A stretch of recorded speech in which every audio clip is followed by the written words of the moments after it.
नमस्कार, बहुत स्वागत है आप सभी का। आप देख रहे हैं देश की आवाज, मैं हूं सौरभ शर्मा आपके साथ। ये सर्वे जो आपको बताएगा कि अगर आज चुनाव हो जाएं, अगर आज लोगों से पूछा जाए कि वो किसको वोट देना चाहते हैं, किसको देश का प्रधानमंत्री बनाना चाहते हैं, तो आखिर क्या परिस्थिति बनती हुई दिखाई देती है। इंडिया अलायंस आपके सामने है, इधर एनडीए और उसके घटक दल हैं।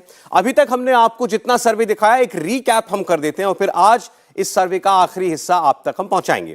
तो अभी तक हम 543 में से 417 सीटों का सर्वे आपको दिखा चुके हैं। आप स्क्रीन पर जो टैली देख रहे हैं उसमें वो आपको नजर आएगी। 417 सीटों में से एनडीए को 214 सीटें मिल सकती हैं। इंडिया गठबंधन को 147, गैप यहां काफी है, और अन्य को 56।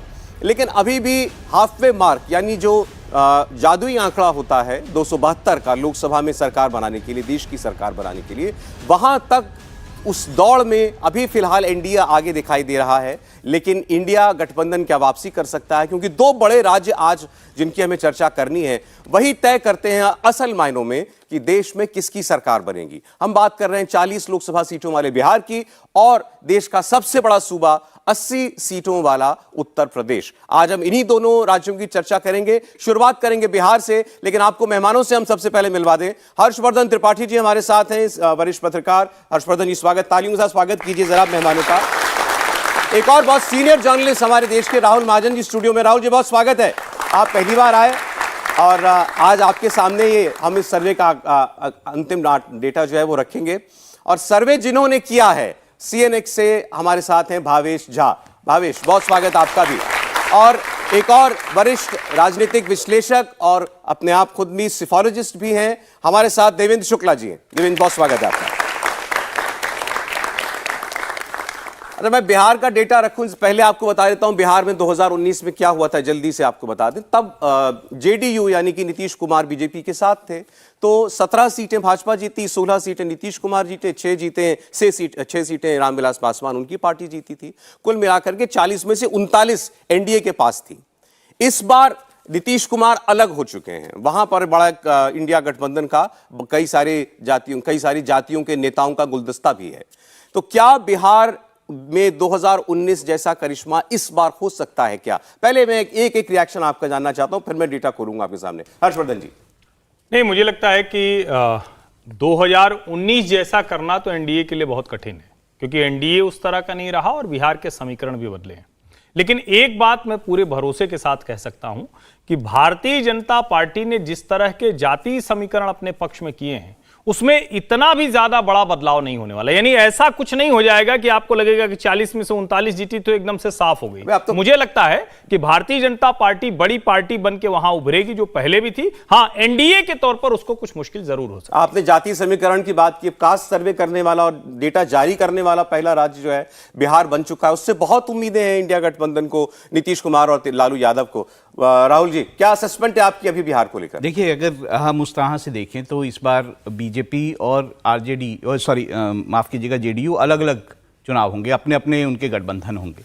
अगर हम वोट परसेंटेज भी देख लें कि वोट परसेंटेज किसकी क्या रही थी 2019 में, तो भी अगर हम आरजेडी, कांग्रेस और जेडीयू को मिला लें तो वो वोट परसेंट काफ़ी भारी होगी।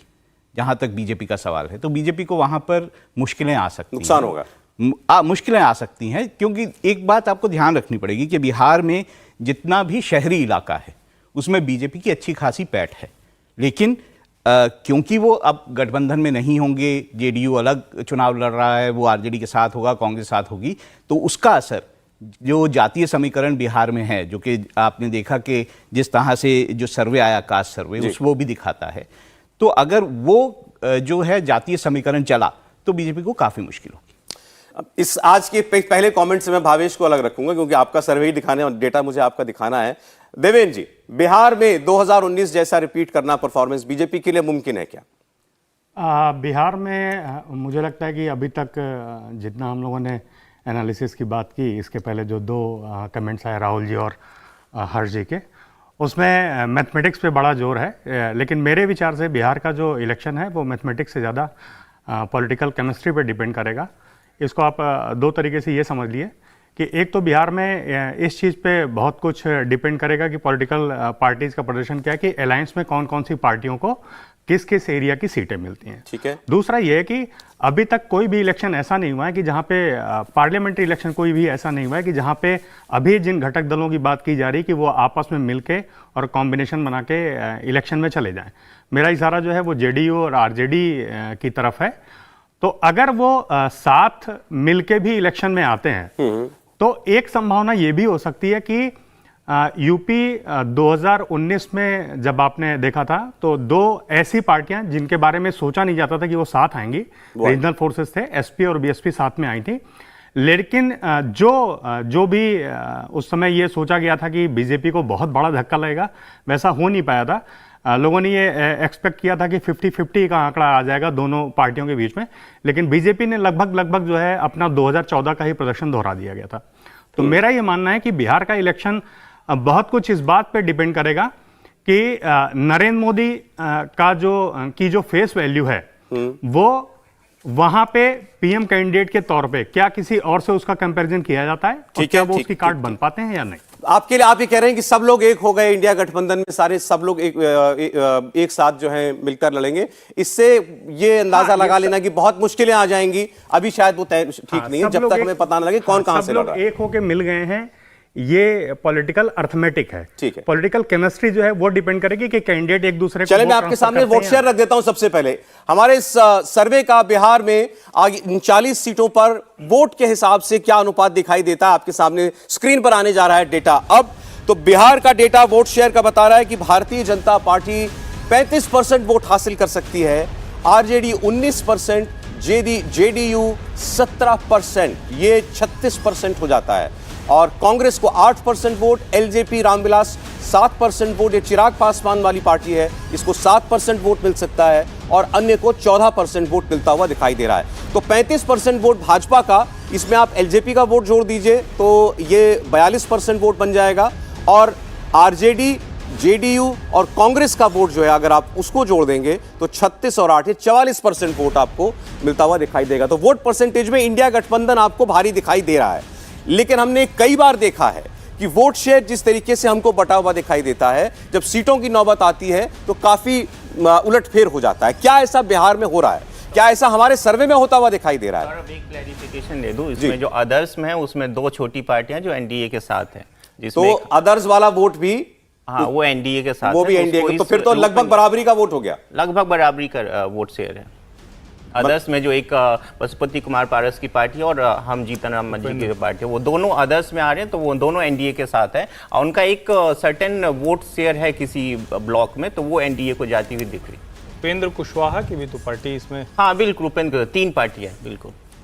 चले तो अब जरा ये हमने, क्योंकि अब ये डेटा दिखाया आपको वोट शेयर का, बिहार में इस बार बहुत बड़ा मुद्दा बना है जाति सर्वे, और नीतीश कुमार ने सर्वे कराया, बड़ा लड़के कराया, कानूनी लड़ाई लड़ी, उसके बाद डेटा जारी किया है। अब वो इस डेटा का करेंगे क्या और चुनाव में कैसे इस्तेमाल करेंगे, ये तो अभी हमें देखना होगा, लेकिन उस डेटा की एक बार बात करनी चाहिए जब हमको वोट शेयर पता चल चुका है किस पार्टी को कितना वोट मिलता हुआ दिखाई दे रहा है। तो आपके सामने अब हम जल्दी से कुछ जातियों का वोट शेयर दिखाने जा रहे हैं, जो हमारे सर्वे में पता लगा कि कौन सी जाति किस हिसाब से वोट कर रही है, किस पार्टी के लिए या किस नेता के लिए। पहले आपके सामने उन जातियों का वोट आएगा जो माना जाता है कि ये इंडिया गठबंधन को सपोर्ट करने वाला हमारा सामाजिक हिस्सा हो सकता है। तो सबसे पहले यादव समाज का वोट जो है वो आपकी स्क्रीन पर आने जा रहा है अब, और मैं आपको यह भी बताता रहूंगा कि इस कास्ट सर्वे में कितनी हिस्सेदारी जो है वो मिली। तो यादव समाज 14%, 14.2% उसका हिस्सा था पॉपुलेशन के अंदर, और वोट में आप देखेंगे तो वो 75% तक इंडिया गठबंधन को वोट करता हुआ दिखाई दे रहा है। लालू यादव के नाम पर साफ वहां वोट जा रहा है, 75% वोट में कोई टूट होती हुई दिखाई नहीं दे रही। मात्र 15% यादव वोट जो है वो मिल सकता है इंडिया गठबंधन को नरेंद्र मोदी के नाम पर। लेकिन ये जो आखिरी बैस्टियन जो होती है किसी भी पार्टी की, भाई ये वर्ग तो नहीं टूट सकता। क्या ये वर्ग इससे ज्यादा बिखर सकता है? इस पर हम लोग आगे बात करेंगे। इसके आगे हम लोग बात कर लेते हैं कोयरी समाज की। कोयरी मतलब कुशवाहा समाज। कुशवाहा समाज का जो रिप्रेजेंटेशन है पॉपुलेशन में वो 4% का है, और आप देखेंगे तो ये कोयरी या कुशवाहा समाज ये बिल्कुल बटा हुआ आपको दिखाई देगा। 42% एनडीए की तरफ झुकता हुआ दिखाई देता है, 47% ये इंडिया गठबंधन की तरफ झुकता हुआ दिखाई देता है। लेकिन जो तीसरा वर्ग है वो बहुत महत्वपूर्ण है। क्योंकि ये नीतीश कुमार का अपना वर्ग है। ये कुर्मी जाति की मैं बात कर रहा हूं। कुर्मी जाति का लगभग 3% वोट माना जाता है बिहार में, और कुर्मी वोट जो है पूरा एक तरफा इंडिया गठबंधन की ओर जाता हुआ दिखाई दे रहा है। 81% कुर्मी वोट जो है वो इंडिया गठबंधन को मिलता दिखता है, 60% कुर्मी वोट वो एनडीए के पास जाता हुआ दिखाई दे रहा है। तो ये आप जिसे कह सकते हैं, ये जो पक्के वोट बैंक थे इंडिया गठबंधन के या जेडीयू आरजेडी के, उसमें कहीं से कोई टूट दिखाई नहीं दे रही। मैं मुस्लिम वोट भी आपके सामने रख देता हूं। 17.5% के करीब मुस्लिम वोट है बिहार के अंदर, और इसमें कहीं कोई आश्चर्य नहीं, कोई रॉकेट साइंस नहीं जानने के लिए कि मुस्लिम क्या सोच रहे हैं चुनाव की दृष्टि से। 88% तक इंडिया गठबंधन को, अन्य को 10%, एनडीए को मात्र 2%। बार बार जब ये डेटा आता है तो जो लोग ये कहने वाले होते हैं कि बीजेपी को 8% वोट भी मिलता है मुसलमानों का, तो वो कहाँ से मिलता है ये एक बार कहीं से पता चल जाए, क्योंकि यही 2%, 3% जब सर्वे हम करते हैं तो यही डेटा सामने आता है। तो ये इंडिया गठबंधन का वोट बैंक था आपके सामने, जो इंटैक्ट दिखाई दे रहा था। हर्षवर्धन जी। नहीं, इसमें सौरभ जी 2-3 मोटी बातें हैं जो मुझे लगता है कि शायद भावेश जी आगे क्लैरिफाई भी करें। पहली बात तो ये कि ये जातीय जनगणना जब हो गई नहीं, तो अब बड़ा स्पष्ट हो गया है कि नीतीश जी की जाति जो कुर्मी है वो सिर्फ 2.5% है, और 2.5% वाले नीतीश कुमार को हर कोई इतना कुछ दे देगा नेता के तौर पर। अगर हम देखें नीतीश लालू जी को मिला लें, ये मुझे थोड़ा आश्चर्य होता है, क्योंकि अगर कुर्मी दे रहा है और कुशवाहा भी उन्हीं के साथ जा रहा है, तो इसका मतलब कि हम डिस्काउंट करके चल रहे हैं कि उपेंद्र कुशवाहा जो ताकतवर नेता हैं, जो इतने ताकतवर हैं, नीतीश जी के साथ थे, अलग गए, पार्टी बनाया, फिर लौटे, उनको अध्यक्ष बना दिया, और फिर जिसको कहते हैं ना कि उनको सारी ताकत दे दी, फिर लगा कि नहीं साथ में रहेंगे, वो टूट के चले गए। मुझे लगता है कि कुशवाहा मतदाता इंडिया के साथ नहीं रहने वाले हैं। गठजोड़ में ये वोट जो दिख रहा है वो मुझे नहीं दिखता है किसी भी स्थिति में। दूसरा, जब हम जातीय जनगणना के बाद की बात करते हैं तो एक वर्ग जो अनारक्षित है वो बहुत क्लियर कट है, उसको दिख रहा है कि जाति विद्वेष फैलाने की कोशिश होती है, तो वो तो भारतीय जनता पार्टी को देख रहा था, देखेगा।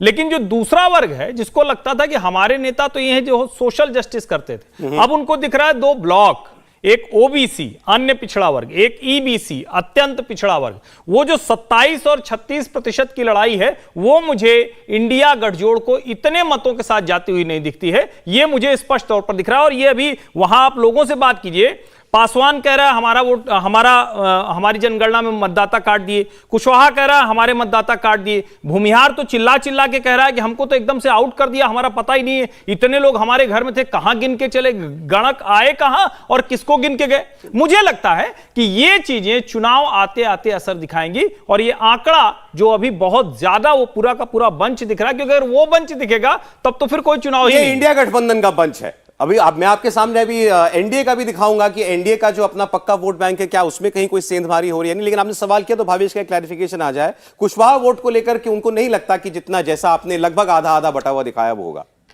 नहीं, ये एक मिथ है कि कुशवाहा वोट नीतीश कुमार को अभी भी नहीं मिला। एक बड़ा सा कुशवाहा वोट का बड़ा तबका नीतीश कुमार को पहले से मिलता जा रहा है और अभी भी मिलेगा, लेकिन उसमें डेंट जरूर रहा है। जब से बीजेपी ने सम्राट चौधरी को अध्यक्ष बनाया है, उसके बाद उन्होंने उपेंद्र कुशवाहा को लिया। हालांकि देखो, उपेंद्र कुशवाहा के आने ना जाने से बहुत ज़्यादा फर्क नहीं पड़ने जा रहा। आपको पता है उपेंद्र कुशवाहा एक बार पार्टी को अपना मर्ज कर चुके, उसके बाद पिछली बार 2-2 सीट से लोकसभा चुनाव लड़ रहे थे, हार गए थे, तो उनके पास बहुत ज़्यादा जमीन बची हुई नहीं। हाँ, लेकिन बीजेपी के लिए जो सम्राट चौधरी और बहुत बड़े असेट्स है, वो जो आपको 42% जो कुशवाहा वोट देखे, शायद उन्हीं की मेहनत का नतीजा है। चलिए अब जल्दी से हम एनडीए के यानी बीजेपी और उनके सहयोगी दलों का जो माना जाता है समर्थक वर्ग, वो सर्वे में हमको कैसे वोट करता हुआ दिखाई देता है, उसकी प्रेफरेंस क्या दिखाई देती है, वो आपके सामने हम रख देते हैं। तो मैं सीधे सवर्ण वोटों से शुरू कर रहा हूं। ब्राह्मण जाति का जो हमें सर्वे में रुझान मिला, 75% तक वो एनडीए के साथ है और 8% इंडिया गठबंधन के साथ, 17% अन्य के साथ। ब्राह्मण जाति का मैं बात कर रहा हूं, सर्वे में 75% रुझान दिखाई दे रहा है एनडीए के साथ। कहीं इसमें आश्चर्य की बात नहीं। अब राजपूत जाति की आप बात कर लीजिए, राजपूत समाज के लोग 76% तक एनडीए गठबंधन को अपनी पहली पसंद या पहली प्रेफरेंस जो है वो बता रहे हैं, 12% मात्र इंडिया गठबंधन को। ऐसे ही भूमिहार की बात करते हैं, भूमिहार समाज के लोग 72% तक एनडीए के साथ हैं और केवल 15% इंडिया गठबंधन के साथ। Kayastha vote 70% NDA, 13% India alliance. और वैश्य समाज का वोट, वैश्य समाज को बिहार में ओबीसी में रखा जाता है वैसे, 81% एनडीए, 81% सबसे बड़ा वोट का चंक जो है वो शायद यही है, और 10% इंडिया। तो 70 से 80% के बीच में आप देख रहे हैं ब्राह्मण, राजपूत, भूमिहार, कायस्थ और वैश्य समाज जो है वो इंटैक्ट है। अब सवाल ये है कि इनका गणित क्या कहता है, इन ताकत है कितनी वोट की। ब्राह्मण वोट 3.7%, वैश्य वोट 2.3%, भूमिहार वोट लगभग 3%, राजपूत वोट 3.5%, कायस्थ वोट 0.6%। लेकिन ये जो 10-12% का वोट है देवेंद्र जी, ये खड़ा हुआ दिखाई दे रहा है एनडीए बीजेपी के साथ। बिल्कुल ठीक है कि ये ट्रेडिशनली बीजेपी को वोट करता है, लेकिन ये दोनों ही आंकड़े जो आपने इंडिया और क्या कहते हैं एनडीए के लिए दिखाए, उसमें मेरा बड़ा सिंपल सा सवाल भी है और एक तरीके से मेरी जिसे कहते हैं जिज्ञासा भी है कि ये हम पहले से मान के ही चल रहे हैं कि पार्लियामेंट्री इलेक्शन जो होगा उसमें भी जो वोटिंग का पैटर्न है वो पूरी तरीके से जातिगत उम्मीदवारों इन पर निर्भर करेगा। मेरा एक बड़ा सिंपल सा देखिए ऑब्जर्वेशन ये है कि क्या नीतीश कुमार को बिहार से जो इंडिया गठबंधन है उसमें पॉलिटिकल मतलब पीएम कैंडिडेट के रूप में स्वीकार कर लिया गया है? अगर नहीं तो फिर कुर्मी या कोयरी, जिस वोटर की बात आप कर रहे हो, कुर्मी, कोयरी, कुशवाहा, ये एग्जैक्टली जब पार्लियामेंट्री इलेक्शन के पॉइंट ऑफ व्यू से वोट करेगा तो नरेंद्र मोदी कोई ऐसा तो है नहीं कि अपर कास्ट कैटेगरी से आते हैं, वो भी तो ओबीसी समाज से ही आते हैं। दूसरा है कि बिहार के पर्सपेक्टिव में अगर देखा जाए तो वहां पे हमेशा ये देखा गया है कि ओबीसी का डिवीजन दो तरीके से है कि वहां पे कुर्मी, कोयरी, कुशवाहा इस तरीके से करके मत देखिए। जब नीतीश कुमार ने ईबीसी और एमबीसी ये दो चीजें अलग की तो ओबीसी का डिवीजन वहां पे दो बड़ा सिंपल तरीके से है जो किसी स्टेट में आमतौर से देखने को नहीं मिलता है। वो सिंपल है कि ओबीसी विद यादव और ओबीसी नॉन यादव। तो जब आप एक पॉलिटिकल कॉम्बिनेशन के रूप में अगर इलेक्शन में आते भी हैं तो क्या नीतीश कुमार को ओबीसी समाज जो है वो अपना पीएम कैंडिडेट देख के नरेंद्र मोदी के मुकाबले बेहतर तरीके से वोट करेगा? ठीक है, तो ये देखना पड़ेगा। दूसरा है कि जब अभी तक ये देखा गया एक बार बस आप, चूंकि आपकी बात को अगर आर्टिकुलेट करने की कोशिश करूं, आप ये कह रहे हैं कि अगर नरेंद्र मोदी के सामने बिहार की जनता ने नीतीश कुमार को भी एक उम्मीदवार के तौर पर स्वीकार किया तब तो ये वोट उस तरफ जाता हुआ दिखाई देता है। हाँ। नहीं तो ये वोट टूटेगा। हाँ, लेकिन ये स्पष्ट रूप से देखा गया कि अभी तक इंडिया गठबंधन में ऐसा कोई चेहरा जो है वो तय करने की बात नहीं हुई है। नीतीश कुमार बार बार कहीं ना कहीं इसके लिए प्रेशर बनाते भी दिखे हैं, नाराजगी भी दिखाई है अलग अलग प्लेटफॉर्म। आप कह रहे हैं इंडिया का वोट बढ़ना चाहिए जितना दिख रहा है उससे? निश्चित रूप से। ठीक, चलिए हम अब जल्दी से दलित वोट भी आपको दिखा देते हैं, तो हमारा ये जातियों को लेकर के जो सर्वे हुआ था वो हमारा पूरा हो जाएगा। तो आप दलित समाज में देखें तो पहले पासवान समाज 75% तक वो एनडीए के साथ है। इसमें रामविलास पासवान की लेगेसी, उनके बेटे उनके भाई दोनों चुनाव में होंगे।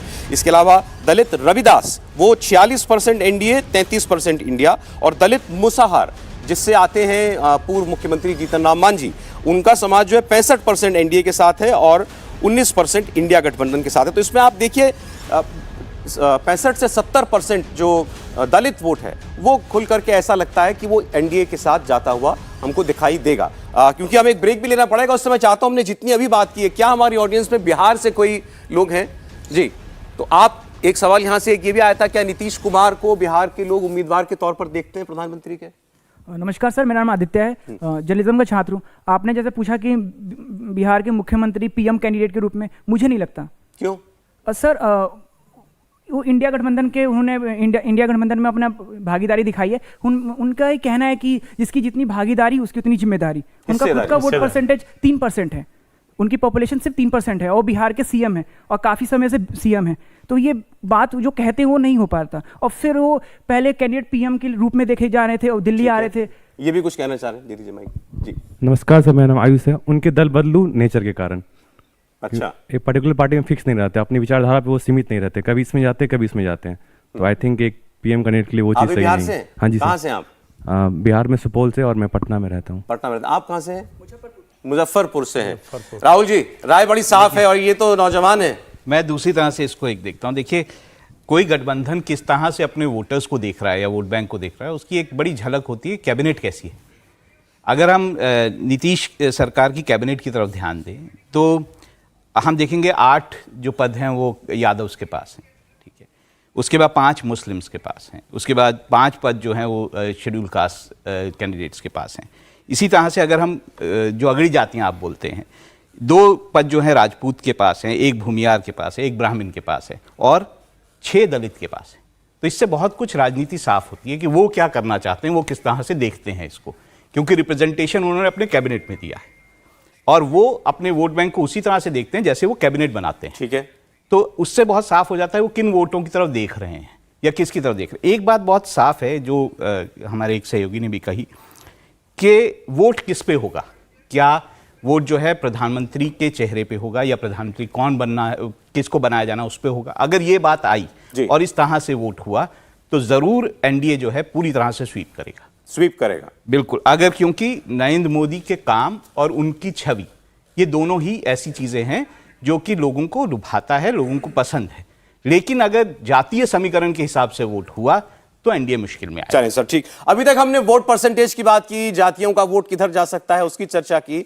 अब हम सीधे आपको सीटें बताएंगे कि आखिर जो बिहार में इतने दल हैं ये कितनी सीटें जीत सकते हैं। हमने आपको बताया एनडीए के पास 39 सीटें थी, मात्र एक सीट वो कांग्रेस पार्टी के पास थी ऑपोजिशन के दलों में से। इस बार का सर्वे क्या बता रहा है बिहार की 40 सीटों को लेकर, ये सारा डेटा आपके सामने होगा एक ब्रेक के बाद। देश की आवाज इंडिया का सर्वे इंडिया टीवी और सीएनएक्स ने आपके सामने रखा है और आज इस सर्वे में हम सारी सीटें आपके सामने दिखाने वाले हैं। सारी 543 सीटों का हाल क्या कह रहा है देश का मूड। पटना, अभी हमने बिहार की सीटों की चर्चा की है, हमने कई रीजन्स की बात की। अब मैं आखिरी रीजन के साथ आपके सामने बिहार की 40 सीटें पूरी की पूरी रखने जा रहा हूं। अब बात हम कर रहे हैं सीमांचल की। सीमांचल में 7 सीटें आती हैं। मुस्लिम वोट का काफी कंसंट्रेशन यहां पर है कुछ पॉकेट्स में और वो आपको दिखाई भी देगा। 2 सीटों पर बीजेपी हमें जीतती हुई दिखाई देती है, आरजेडी 2 सीट पर, जेडीयू 1 सीट पर, कांग्रेस 1 सीट पर, आरएलजेपी 1 सीट पर। यही वो रीजन है जहां से कांग्रेस पार्टी को पिछली बार पूरे विपक्ष में से केवल 1 सीट निकाली थी कांग्रेस ने, वो इसी सीमांचल से किशनगंज की सीट जीती थी। और अभी भी आप देख रहे हैं कि एक ही सीट कांग्रेस पार्टी के पास भी जाती हुई दिखाई दे रही है। तो इसके साथ ही अब आपके सामने हम 40 सीटों का पूरा डेटा रख दें। बिहार की 40 सीटों में से कितनी बीजेपी को, कितनी बीजेपी के सहयोगियों को और कितनी बाकी गठबंधन के इंडिया गठबंधन के दलों को, तो 20 सीटें बीजेपी जीतती हुई दिखाई दे रही है। और इसके साथ आप जोड़ दीजिए चिराग पासवान के जो 3 सीटें हैं और पशुपति पारस की जो 1 सीट है, 4, तो ये 24 सीटों पर खड़ा हुआ एनडीए दिखाई दे रहा है। कंपेयर करने के लिए मैं याद दिला दूं, ये 2019 के अंदर 39 था, 39, और इस वक्त हमें ये एनडीए गठबंधन 24 पर आकर खड़ा होता हुआ दिखाई दे रहा है। ये सीधा 15 सीटों का नुकसान एनडीए के लिए हो सकता है। हमारा सर्वे ये कह रहा है बिहार के अंदर, और ये बड़ी डैमेज होगी एनडीए के लिए। 15 सीटों का नुकसान बीजेपी को हो सकता है। इसमें एक इंटरेस्टिंग बात यह है कि अगर आप केवल बीजेपी की टैली देखेंगे, बीजेपी ने 17 सीटें जीती थी और 16 सीटें जेडीयू ने जीती थी। बीजेपी अपना इंडिविजुअल परफॉर्मेंस बेहतर कर रही है क्योंकि वो ज्यादा सीटों पर लड़ेगी, उसको कम सीटें देनी पड़ रही सहयोगी दलों को, लेकिन एनडीए की टैली, गठबंधन की टैली, वो नीचे आ रही है। और दूसरी ओर महागठबंधन की पार्टियों में आप देखिए तो जेडीयू को 7 सीट, आरजेडी को 7 सीट, ये 14 सीट हो जाती है। कांग्रेस पार्टी को 2 सीट, ये 16 सीट। तो 16 सीट जो हैं वो मिलती हुई दिखाई दे रही हैं गठबंधन को। 24 और 16 ये बिहार की 40 सीटों का खाका है। सबसे पहले भावेश, बीजेपी के लिए नुकसान तो है ही नहीं, उस रूप में नहीं देखेंगे क्योंकि बीजेपी के पास जो भी एलाइज है वो बहुत कमजोर स्थिति में है। और उस तरह की जो डेवलपमेंट जो 2014 में हुई थी जब एलजेपी उनके साथ जुड़ी थी, उपेंद्र कुशवाहा की पार्टी जुड़ी थी, तो उन दोनों ने भी लगभग क्लीन स्वीप किया था। तो वो बड़ी स्थिति बीजेपी के पास नहीं है। आपको याद होगा कि लोक जनशक्ति पार्टी भी टूट गई है, 2 भागों में बढ़ गई है। उपेंद्र कुशवाहा खुद अपनी पार्टी का मर्ज करके, तो आज की डेट में जो बीजेपी के साथ जो भी एलाइज है वो पहले वाली स्थिति में नहीं है। तो इस वजह से बीजेपी का जो नुकसान हो रहा है वो एलाइज की वजह से हो रहा है। दूसरी बात, बीजेपी अपना टैली जरूर सुधार करेगी। देखिए इसके बहुत सारे रीजन्स हो सकते हैं। अब रीजन वाइज यदि जाएंगे, जैसे आप मिथिलांचल का रीजन लीजिए, मिथिलांचल में बीजेपी वहाँ अच्छा बेटर परफॉर्म कर रही है। उसके 2-3 प्रमुख कारण है। एक तो देखिए इकोनॉमिक इशू है, वहाँ पे आप देखिए बीजेपी जो गवर्नमेंट है उसने वहाँ के दरभंगा में जो एयरपोर्ट है उसको चालू किया, जिसके वहाँ से जो आने वाले दिल्ली से या मुंबई से या बैंगलोर से आने जाने वाले लोग हैं उनको एक बहुत बड़ी सुविधा मिली है। दूसरा, वहाँ पे बीजेपी गवर्नमेंट ने एम्स दिया है। उसके बाद ये सब कई सारे इशूज़ हैं। लेकिन जो सबसे बड़ी जो कास्ट फैक्टर जिसका हम लोग बार बार डिस्कस करें, देखिए जो मिथिलांचल रीजन आता है, जैसे दरभंगा हो गया, मधुबनी हो गया, झंझारपुर हो गया, इन सब रीजन में जो एक कास्ट होता है मल्लाह जाति, उनका एक बहुत बड़ा फैक्टर होता है। वो बीजेपी का वोट कंसोलिडेट होता है वहाँ पे, जिसके वजह से बीजेपी वहाँ पे अच्छा करते हैं। एक और फैक्टर है वहाँ पे, आप देखेंगे कि जब लगभग 30 साल से इन लोगों की गवर्नमेंट है, 33 ईयर्स से इन लोगों की गवर्नमेंट है, लेकिन आप देखेंगे पूरे बिहार में जो अलग अलग रीजन की अपनी अपनी अलग अलग विशेषताएं थी। जैसे मिथिलांचल में आप देखेंगे तो पान, माछ, मखान वहाँ की एक विशेषता होती थी। वहाँ से लोग जो किसान थे इन बिजनेस से जुड़े हुए होते थे। तो इन सब चीज़ों को पूरी तरह नेगलेक्ट किया गया, जिसके बाद से एक और जो बहुत बड़ा रीज़न है, जो आप देखेंगे कि नीतीश कुमार की पॉपुलैरिटी बार बार डिक्लाइन की हो रही है। देखिए 2020 में आरजेडी भी अच्छा परफॉर्म की, बीजेपी भी अच्छा परफॉर्म की, लेकिन एक नीतीश कुमार थे, उनकी पार्टी पहले नंबर से तीसरे नंबर पर कैसे आ गई? उसकी सबसे बड़ी वजह थी, आपको याद होगा कोविड के टाइम में, आपको याद होगा जब मुंबई से, दिल्ली से या अलग अलग राज्यों से जब मजदूर जब वापस जा रहे थे, सभी स्टेट के सीएम ने अपने अपने लोगों को वापस लाने के लिए ट्रेन भेजा, वहाँ पे क्वारंटाइन किया। लेकिन बिहार एक ऐसा स्टेट था जहां का सीएम ने तो आप कह रहे हैं कि ये सारे नीतीश कुमार के स्टेट गवर्नमेंट के परफॉर्मेंस के जितने मुद्दे थे वो सभी लोगों के दिमाग में रहेंगे। बिल्कुल, गवर्नेंस का एक इशू है, क्योंकि वो चेहरा नीतीश कुमार का देख रहे हैं।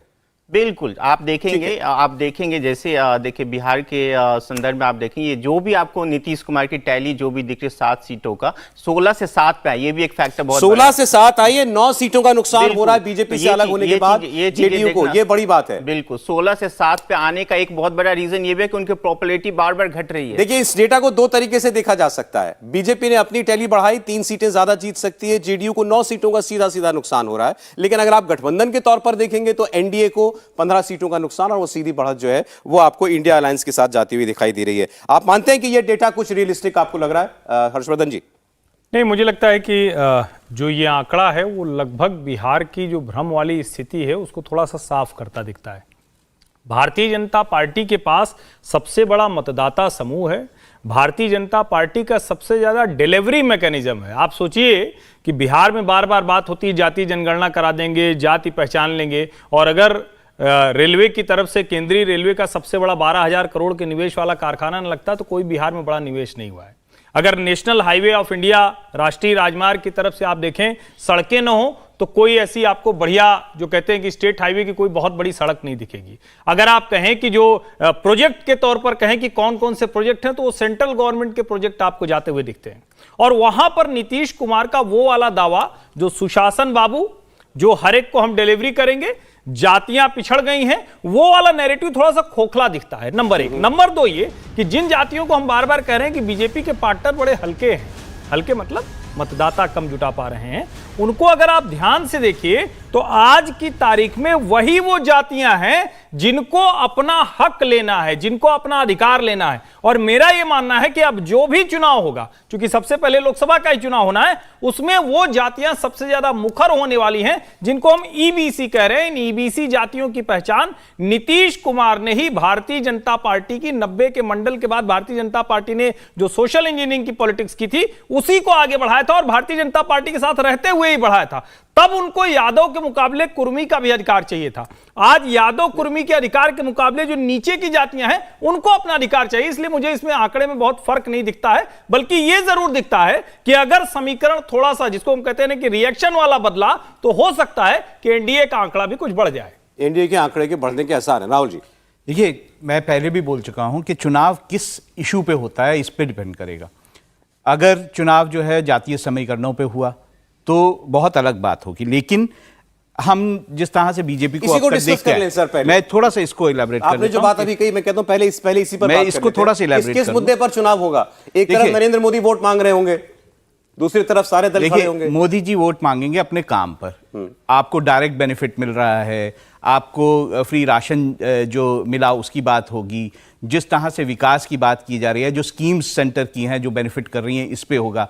अगर मैं थोड़ा सा हट के बोलूंगा कि जब हमने उत्तर प्रदेश में पिछले चुनावों में बात की थी लोगों से, तो ये मुद्दे थे कि मुझे डायरेक्ट बेनिफिट मिल रहा है, मुझे फ्री राशन मिल रहा है, इसके कारण वोट हुआ था। तो क्या बिहार में इसके कारण वोट नहीं होगा? इसके कारण अगर वोट हुआ और जातीय समीकरण पीछे छूट गया तो ये जरूर है कि एनडीए को काफी फायदा होगा वहां पर। दूसरी चीज ये है कि एनडीए की कोशिश, खासतौर से बीजेपी की कोशिश ये होगी कि वो इसे जातीय चुनाव ना होने दे। वो हिंदू वोट को एक कंसोलिडेशन करने की कोशिश करेगी। वहीं पर दूसरी जो ऑपोजिशन है, जो विपक्षी दल है, वो इसे जातीय चुनाव बनाने की कोशिश करेंगे। अब इसमें कौन जो सफल होता है उसका बहुत ज्यादा असर दिखेगा। लोकसभा का चुनाव आपको आखिरी बार कौन सा जिसमें जातियां बहुत प्रभावी रही हुई या वही मुद्दा बनाओ याद आता है? देखिए, मुझे तो बिल्कुल ये 24 का हो जाएगा सौरभ, मुझे बिल्कुल नहीं याद आता है। एंकर के तौर पे मैं खुद भी आपसे ये जानना चाहूंगा कि पार्लियामेंट्री इलेक्शन लास्ट टाइम कौन सा आपको ऐसा याद है जिसमें जातियों के आधार पे किसी भी पार्लियामेंट्री इलेक्शन की बात कर रहा हूँ, असेंबली इलेक्शंस हुए हैं 2015 का असेंबली इलेक्शन बिहार का अगर आप ले लेंगे तो वो भी जाति के आधार पे था। यूपी का आप 2007-12 के इलेक्शन वो जातियों के आधार पे थे। ठीक, तो ऐसे तमाम सारे स्टेट्स के इलेक्शन ऐसे गिनाए जा सकते हैं लोकसभा पे ये कहा जाए कि वो वहां पे जातिगत मुद्दे, क्योंकि वो बड़े छोटे छोटे पैकेट्स होते हैं विधानसभाओं के लिए कॉम्बिनेशन। दूसरी चीज है कि जैसे मैंने अभी डिस्कशन के शुरू में ही कहा था कि चुनाव में दो चीजें होती हैं कि आप एक तो जैसे जो हम सर्वे के डेटा की बात कर रहे हैं ये हुआ पॉलिटिकल मैथमेटिक्स, लेकिन जो आंकड़े हैं अगर आप वोट शेयर देखें और सीटें देखें तो आपका वोट शेयर जो है दोनों पार्टियों, दोनों जो गठबंधन है जो अभी बने नहीं है सही रूप में, अपने बिल्कुल ठीक ठाक रूप में, हाइपोथेटिकल जो है, उसमें आप कह रहे हैं कि दोनों ही गठबंधनों के वोट शेयर ऑलमोस्ट सेम है। लेकिन जब आप सीटों की बात करते हैं तो आप खुद भी यह स्वीकार कर रहे हैं कि एनडीए को इंडिया की तुलना में लगभग दोगुनी सीटें मिल रही हैं। दुगनी नहीं, 24-16। हाँ, 26-14 24-16। तो अगर आप इसको 1-2 इधर उधर मान लें तो यह लगभग दुगने का फर्क हो जाएगा, 13-26 टाइप में। हमारा यह सौभाग्य है हम सभी का कि हमारे साथ हम 4 लोग ही डिस्कशन में नहीं हैं, इसके अलावा ऑडियंस भी है। आप इनसे भी पलट के पूछिए कि क्या इनको ऐसा लगता है, बिहार ही नहीं, क्या पूरी कंट्री में इनको कहीं लगता है कि अगला पार्लियामेंट्री इलेक्शन जो है किसी भी स्टेट में जातिगत समूहों के रूप में या जातिगत सेंटीमेंट के रूप में लड़ा जाने वाला है? तो शायद इसका जवाब मेरे विचार से जो है वो ना में होगा। एक जवाब भावेश, मैं जाता हूं ऑडियंस के पास ही, बोलिए। हाँ। देखिए, इनका सवाल अच्छा है, ऑब्जर्वेशन भी अच्छा है, लेकिन मेरा एक सीधा सा जो मैं पॉइंट रखना चाहता हूँ। देखिए, बीजेपी 40% वोट पाके यूपी में 73 सीट जीती थी, बीजेपी और अपना दल। लेकिन बीजेपी का 2014 की बात करता है, लेकिन 2019 में क्योंकि वहां पे सपा बसपा का अलायंस हुआ, लेकिन बीजेपी को वोट कितने मिले, बीजेपी और अपना दल को लगभग 51%, लेकिन सीटें घट के आ गई थी 64। तो जब भी कभी पॉलिटिकल एडजस्टमेंट होती है तो सीटें जो सीट स्पेसिफिक जो होते हैं वहां पे प्रॉब्लम होती है। बीजेपी वही प्रॉब्लम फेस करेगी बिहार में भी। आप इस चीज को नेग्लेक्ट नहीं कर सकते कि बिहार, यूपी या देश के किसी भी अन्य हिस्सों में लोगों का अपना झुकाव होता है, अपना एक इंक्लाइनेशन होता है पॉलिटिकल पार्टी की तरफ। लगभग 70-80% लोग आज के डेट में इंक्लाइन होते हैं पॉलिटिकल पार्टी के साथ। अगर विपक्षी दल एकजुट हुए हैं तो वो कुछ असर तो वो डालेगा, कितना असर डालेगा ये हमको देखना होगा। मैं जरा ऑडियंस में सवाल लेना चाहता हूं, आप लोग बिहार के इस पर सर्वे पर बात कर सकते हैं, आपके मन में कोई सवाल हो तो आप पूछ सकते हैं, कोई कमेंट करना चाहते हैं तो कर सकते हैं। कौन बोलना चाहेंगे पहले, बोलिए। सर, मेरा सवाल है सीएम नीतीश कुमार जी की मंशा पर। जो 2 अक्टूबर को डाटा रिलीज किया था उन्होंने, उसमें सिर्फ कास्ट पॉपुलेशन था, इकोनॉमिक का, हेल्थ का, एजुकेशन का, वो डाटा गायब थे।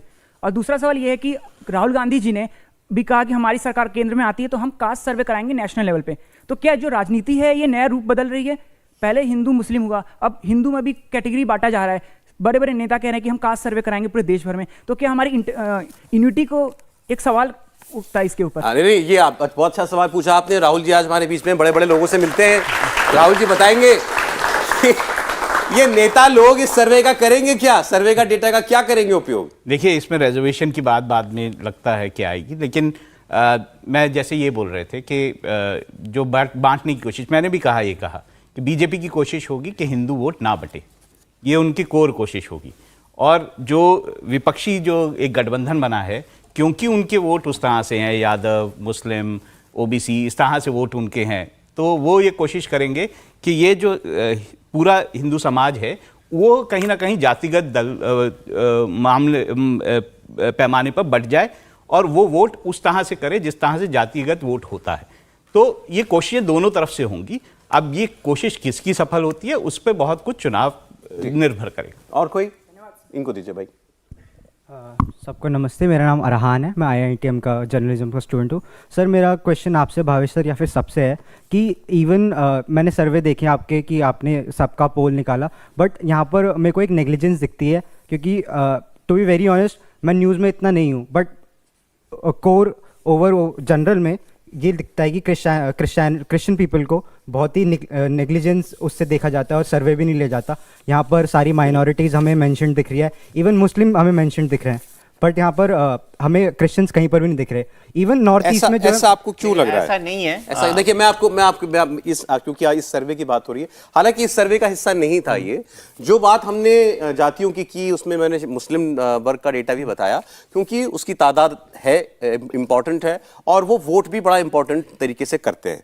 जहां तक, क्योंकि इस डिस्कोर्स में धर्मों का डेटा, किस धर्म के कितने लोग हैं, केवल बिहार का ही हमारे पास है। मैं आपको बता देता हूं, बिहार में जो सर्वे में बताया गया है, क्रिश्चियन समाज की रिप्रेजेंटेशन जो पॉपुलेशन है वो है 75,238, जो बिहार की ओवरऑल पॉपुलेशन का 0.057, यानी आप कह सकते हैं 0.06%। मैं भी इसमें सवाल बोलना चाहूंगा। देखिए, सवाल का जवाब दे दूं, क्योंकि उन्होंने कुछ इंटेंशन या जो भी वर्ड यूज किए, मैं देखिए जब भी हम सर्वे करते हैं तो जो किसी पर्टिकुलर स्टेट का जो सोशल बैकग्राउंड होता है उसको हम फॉलो करते हैं, चाहे वो क्रिश्चियन कितना है, हिंदू कितना है, मुस्लिम कितना, उसी का अनुपात में हम अपना सैंपल साइज लेते हैं। तो इसमें कुछ नहीं, क्योंकि जिन जिन जातियों का या जिन धर्मों को लेके हमने अभी डिस्कस किया, क्योंकि वो एक बड़े फैक्टर हो रहे हैं, इसीलिए हमने सिर्फ उन्हीं के डिस्कस यहाँ पे किया। अदरवाइज हम सभी डेटा को, आपकी टीम बहुत मुमकिन है किसी ईसाई परिवार तक भी पहुंची होगी। बिल्कुल बिल्कुल पहुंचती है। तो इसी में ये बात है कि अगर यही बात हम गोवा के बारे में कर रहे थे, नॉर्थ ईस्ट के बारे में कर रहे होते, वहां के राज्यों के बारे में कर रहे होते, तो क्रिश्चियन पॉपुलेशन अच्छी खासी है, तो वहां पे आता ही।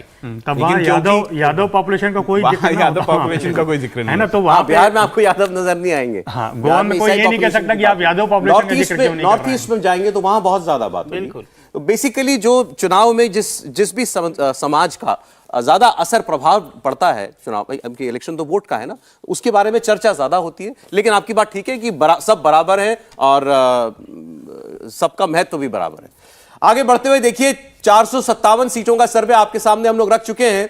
238 सीटें एनडीए जीता हुआ दिखाई देता है आज की परिस्थितियों के अंदर, और ये उस जादुई आंकड़े के काफी नजदीक पहुंचते हुए दिखाई दे रहा है। 272 पर देश में हमारी सरकार बन जाती है, तो ये 34 सीट उससे दूर है अभी, यानी 34 सीट और अगर एनडीए के खाते में जुड़ जाएगी तो वो कम से कम उस जादुई आंकड़े को छू लेगा जहां पर सरकार बनती है। इंडिया गठबंधन इसमें भी पिछड़ता हुआ दिखाई दे रहा है। 163 सीटों पर इंडिया गठबंधन हमें लगता है बढ़त ले सकता है, 56 पर अन्य दल। और ये जो 56 है, अगर नौबत आई कि इन दोनों ही गठबंधनों को किसी की जरूरत की, तो इन 56 में जो भी निर्दलीय होंगे या छोटी पार्टियां होंगी वो बड़ी महत्वपूर्ण हो जाएंगी। फिर वो तय करेंगे कि उनको किसके साथ जाना है। लेकिन अभी की परिस्थिति में जब उत्तर प्रदेश की 80 सीटें बाकी हैं, तब तक आप देख रहे हैं 238 पर एनडीए, 163 पर इंडिया अलायंस और 56 पर अदर्स। अब जो मैंने 34 सीटों की बात की, अभी तो सर्वे आपके सामने आएगा, तो मतलब उत्तर प्रदेश की 80 में से क्या 34 सीटें भी नहीं निकाल पाएगी भारतीय जनता पार्टी? पहले यही सवाल, इसी पर बात कर लेते हैं। हर्षवर्धन जी। नहीं, मुझे लगता है इस पे तो किसी को भी, मतलब अगर अखिलेश यादव भी, अगर जिसको कहते हैं कि ध्यान से उनसे बात हो और उनको ये ध्यान में ना आए कि नहीं ये कह देंगे तो गड़बड़ हो जाएगा, तो वो भी कह देंगे। या इसको और थोड़ा सा आर्टिकुलेट करते हैं, तो अगर राहुल गांधी की तरह बात करेंगे, वो थोड़ा ईमानदारी दिखने लगी, जैसे उन्होंने कहा कि राजस्थान में हम पिछड़ रहे हैं, तो वो मान जाएंगे। लेकिन इन सब से इतर पिछले करीब 14 से 24 हो गया, एक दशक से उत्तर प्रदेश का जो राजनीतिक समीकरण है या पूरे उत्तर प्रदेश का जो मानस है, जो एक चित्त बनता है, जो कलेक्टिव माइंड है, वो भारतीय जनता पार्टी के साथ है, नरेंद्र मोदी के साथ है। और उसमें 35 सीटें तो कहीं मायने नहीं रखती। मामला यह है कि क्या एसपी बीएसपी मिलकर जब उनको 62 + 2 64 तक ले गए, तो अगर नहीं मिलेंगे तो वो 70 होगा या उससे ऊपर होगा, इसका सवाल होगा। आप शुरुआत कर रहे हैं 70 से? मुझे लगता है कि इससे कम का, बहुत कम इससे आंकड़ा नहीं होने वाला है। डेटा आने से पहले आप लोगों का असेसमेंट अभी तक, क्योंकि आप लोग ग्राउंड में घूमते हैं। देवेंद्र जी, 2014 में 71 + 2 सहयोगियों के साथ 73 था, और 2019 में मेरे ख्याल में 64 था। 62 + 2 64 था। इस बार उसके किसके आसपास जाती हुई बीजेपी आपको लगती है, या बड़ा टफ है? हाँ, मुझे लगता है कि मेरा होम स्टेट है यूपी, इसीलिए मैं बहुत जिसे कहते हैं कि ऑथेंटिक तरीके से या दावे से कह सकता हूं कि बीजेपी और उसके जो एलाइज हैं, एलाइज वहाँ पे अपना दल है वहाँ पे, ठीक, तो बीजेपी और उसके एलाइज जो हैं वो मिलके मिनिमम जो आंकड़ा है वो 75 प्लस लेके आएंगे। 75 प्लस, इसको ऑन रिकॉर्ड नोट किया जाए। अभी इसका बहुत सिंपल सा एग्जांपल आपको देता हूं कि पार्लियामेंट्री इलेक्शन 2019 जब हुआ था तो एसपी और बीएसपी के साथ आने के बावजूद भी बीजेपी की खुद की जो अपनी सीटें थी वो 80 में से 63 थी, 80 में से 62 थी। उसके एलाइज जो थे, अपना दल, उनके पास से सीटें आई थी और वो आंकड़ा लगभग 65 का हो रहा था। 15 सीटें जो हैं वो दूसरी पार्टियों के पास थी, जिसमें से एक कांग्रेस के पास थी, रायबरेली सीट, अमेठी राहुल गांधी अपनी सीट हारे थे। इसके अलावा जो समाजवादी पार्टी है उसके पास 5 थी। हाँ, उनके पास 5 थी। और इसी 5 में से मैं अपनी अगली बात शुरू कर रहा हूं कि जब बाई इलेक्शन अभी यूपी का जब 2022 का मेन इलेक्शन हुआ और अखिलेश यादव ने अपनी आजमगढ़ सीट को वैकेंट करके जब वो विधायक बने और बाई इलेक्शन में जब वहां पे उनके खुद के चचेरे भाई धर्मेंद्र जो है वो चुनाव लड़े तो वो सीट फर्स्ट टाइमर एक व्यक्ति ने उनको जो है इलेक्शन लड़ते हुए हरा दी, जो कि बहुत पॉलिटिकल लैंडस्केप में बहुत जाना माना कोई नाम नहीं है। तो मुझे लगता है कि उसमें भी शायद बसपा का ना लड़ना एक बड़ी बात थी। नहीं देखिए, जो वो डायरेक्ट कॉन्टेस्ट हो गया था सपा और भाजपा के बीच। वो शाह आलम गुड्डू जमाली जो समाजवादी पार्टी से टिकट चाहते थे लेकिन नहीं मिला और उसके बाद वो पार्टी बदल कर चले गए। सारा समीकरण सिर्फ गुड्डू जमाली की वजह से बदला, वरना वोट कम मिले ऐसा नहीं। और दूसरी चीज ये है कि मुझे लगता है कि अब जबकि मुलायम सिंह यादव पिछले इलेक्शंस तक अभी जो हुए थे उस समय तक थे, इसके बाद जो है वो समाजवादी पार्टी की जो दशा और दिशा है उसको अगर आप बहुत अच्छी तरीके से वहां देखें तो ऐसा लगता नहीं है कि बीजेपी के मुकाबले उनका कार्यकर्ता, उनका खुद का मनोबल ऐसा है कि पार्लियामेंट्री इलेक्शन में वो अपनी सीटों की पिछड़े आंकड़े में कोई सुधार करने वाले। अच्छा, आपको तैयारी नजर नहीं आ रही? मुझे नहीं लगता। असेंबली इलेक्शंस उनके लिए सबसे बड़ा मौका थे और उसमें भी कोई ऐसा बड़ा धांसू प्रदर्शन नहीं। हर्षवर्धन जी ने कहा बीजेपी मिनिमम 70, देवेंद्र जी कह रहे हैं मिनिमम 75। अब राहुल जी का जान लेंगे। इसमें ये साफ है कि एडवांटेज बीजेपी तो है ही। अगर हम समाजवादी पार्टी इतना सेफ प्ले नहीं, मैं आपको उसको थोड़ा सा एक्सप्लेन करूंगा, ऐसा सेफ नहीं है। समाजवादी पार्टी और कांग्रेस के अगर हम वोट परसेंटेज को पिछले मिला लें 2019 के, तो भी वो आधा भी नहीं पहुंचते हैं जितना कि बीजेपी को वोट परसेंटेज मिला था। एक बात ये है। दूसरी बात ये है कि पिछले कुछ समय में अगर हम सरकार को देखें, यूपी सरकार को देखें, तो बहुत सारा काम उत्तर प्रदेश में विकास का हुआ है। जहाँ तक सड़कों की बात है, जहाँ तक इन्वेस्टमेंट की बात है, जहाँ तक इंडस्ट्रीज़ की आने की बात है, ये बहुत सारा काम हुआ है। और दूसरा, लॉ एंड ऑर्डर की जो स्थिति है, जो कि एक अहम मुद्दा रहता है उत्तर प्रदेश में, वो भी काफ़ी बेहतर रही है। तो ऐसे में ये बात साफ है कि बीजेपी को बढ़त तो है ही। अब वो कितनी बढ़त है ये देखने वाली बात है। इसको इसलिए भी मैं कह रहा हूं क्योंकि मैं विधानसभा और लोकसभा चुनावों को मिला के नहीं देखना चाहता, लेकिन अगर हम पिछले विधानसभा चुनावों को देखें तो ये बात हम नकार नहीं सकते हैं कि समाजवादी पार्टी ने अपनी सीटें लगभग डबल कर ली थी। तो अब इस दोनों पार्टियों का साथ आना, इस बार तो कांग्रेस भी साथ लड़ेगी। अब कितनी सीटों पर कौन दल लड़ेगा ये अलग बात है, लेकिन जब सीटें हम दिखाएं तो ये सवाल भी पूछ लेते हैं भावेश से, आपने किस तरीके से सीटों का डिवीजन करते हुए ये सर्वे किया कि किस सीट पर कौन लड़ेगा? देखिए, एक तो तरीका ये था कि हमारे पास पिछले 3 लोकसभा चुनावों का डेटा है कि कौन सी पॉलिटिकल पार्टी कहाँ पे स्ट्रांग रही है। तो एक तो वो तरीका था हमारे पास। दूसरा, बीजेपी का जो अपना अलायंस है उनका तो पता है कि वो कहाँ पे है। दूसरी, कांग्रेस का जो वोट्स है वो अब सीमित पॉकेट्स में रह गए। 4-5 सीटों पे, मैंने पिछली बार बोला भी था, 4 लोकसभा सीटें थी जिस पे कांग्रेस नंबर 1 या नंबर 2 रही थी। तो उसमें उसको कोई भी मैथमेटिक्स की ज्यादा जरूरत नहीं कि कौन सी पार्टी कौन सी लड़ेगी तो वहीं से लड़ेगी। एग्जैक्टली। अब हो सकते हैं 2-3 सीटें एक्स्ट्रा दे दे, तो उसमें हमने को वही तो पिछले 3 जो लोकसभा चुनाव का था वो एक हिस्टोरिकल बैकग्राउंड निकाला था कि कौन सी सीटों पर कौन सी पॉलिटिकल पार्टी मजबूत रही और एक संभावना क्या कि कौन सी सीट किसको दिया जा सकता है। उसके बाद जो सर्वे में ये आया कि ये सीटें पे वो उनकी प्रेजेंट स्थिति क्या है, तो उसके बाद ही हमने ये तय किया कि ये पार्टी जीत सकती है। चलिए, तो वोट शेयर की बात कर लेते हैं हम। सबसे पहले उत्तर प्रदेश की 80 सीटों का वोट शेयर आपके सामने आने जा रहा है और यही वो राज्य है जो तय करेगा कि कौन बनेगा प्रधानमंत्री। इनफैक्ट ये तय करेगा कि नरेंद्र मोदी तीसरी बार प्रधानमंत्री बनेंगे कि नहीं बनेंगे। अगर ऐसा नहीं होता है तो दूसरी तरफ से कौन होगा ये तो फिलहाल नहीं कहा जा सकता। तो देखिए, वोट शेयर 51% वोट यूपी में बीजेपी को मिलता हुआ दिखाई दे रहा है आज के हालात में। समाजवादी पार्टी को 25%, कांग्रेस पार्टी को 4%, बसपा को 11%। 25, 4 और 11 इनको आप अगर क्लब कर लेते हैं तो ये आपके सामने 40% का वोट जो है वो बन जाता है। तो 51% बीजेपी को और 40% वोट ये इंडिया गठबंधन को मिलता हुआ दिखाई दे रहा है। तो गैप 10-12% का गैप जो है वो अच्छा गैप माना जाता है, डिफरेंस काफी माना जाता है वोट शेयर के अंदर। अन्य 9% हैं। तो ये आपके सामने हमने दिखाया अभी वोट शेयर जिस तरीके से हमें बनता हुआ दिखाई देता है उत्तर प्रदेश के अंदर। 50% के ऊपर कोई भी पार्टी या कोई भी गठबंधन अगर पोल कर ले रहा है तो ये तो क्लियर हो जाता है उससे कि पब्लिक की प्रेफरेंस क्या है। और गैप जैसे मैंने आपको बताया वोट शेयर में एनडीए और इंडिया के बीच में 11% का वोट साफ दिखाई दे रहा है। नहीं, मुझे लगता है कि ज्यादा महत्वपूर्ण 11% से जो ये 50% का आंकड़ा है, और 2014 और 2019 ये दो जो चुनाव हैं जिन्होंने भारतीय जनता पार्टी की सीटों में कितनी मजबूती आई है वो भी दिखाया है। 1 लाख से 3 लाख तक ये जीत का अंतर मैं बता रहा हूं। 1 लाख से 3 लाख तक के अंतर वाली सीटें भारतीय जनता पार्टी की जीती सीटों में लगभग आधी हैं। यानी जितनी सीटें वो जीते हैं, यूपी में मैं बात कर रहा हूं। ठीक है। फिर जब हम बात करते हैं कि क्या ये दोनों पार्टियां एक साथ हो जाएंगी तो उनका मत प्रतिशत 29 हुआ। यानी अगर अभी के लिहाज से देखें तो करीब 22% अधिक मत भारतीय जनता पार्टी के साथ। अगर बहुजन समाज पार्टी आ भी जाती है तो भी 10%। इसका सीधा सा मतलब हुआ कि जो 2014 वाला आंकड़ा था 71 + 2 यानी 71 भारतीय जनता पार्टी, 2 अपना दल। लेकिन अब इसमें एक एक्स फैक्टर जुड़ा है, वो एक्स फैक्टर है ओम प्रकाश राजभर।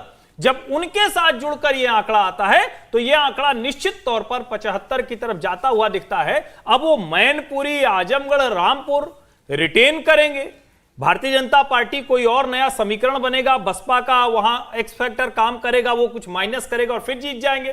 तो 80 में से कितनी बचा पाएगी विपक्षी गठजोड़, ये बात तब करनी चाहिए। भाजपा को कितनी मिलेगी उसकी तो सीलिंग लग गई है, 70 के नीचे जाना नहीं, 70 से 75 की तरफ इस आंकड़े के अनुसार जाती हुई दिख रही है। देखिए अभी हमने जब ये वोट शेयर की चर्चा की तो हमने बसपा का वोट भी इसमें जोड़ करके बात की। ये अपने आप में बड़ा अहम चर्चा का विषय है। बहुजन समाज पार्टी का गठबंधन, इंडिया गठबंधन का हिस्सा बनने का क्या प्रभाव पड़ेगा उत्तर प्रदेश में। अब ये सवाल हो सकता है कि भाई ये तो हम पहले भी देख चुके, 2019 में देख ही चुके हैं, लेकिन इस बार जब एक कलेक्टिव एफर्ट और एक माहौल बना करके ये काम किया जा रहा है पूरे देश में, तब अगर सपा, बसपा, कांग्रेस, आरएलडी और कोई छोटे दल सब मिलकर खड़े होते हैं तो क्या परिस्थिति कुछ बदलेगी। आइए अब जरा बात कर लेते हैं हम कुछ सामाजिक वर्गों के वोट शेयर की।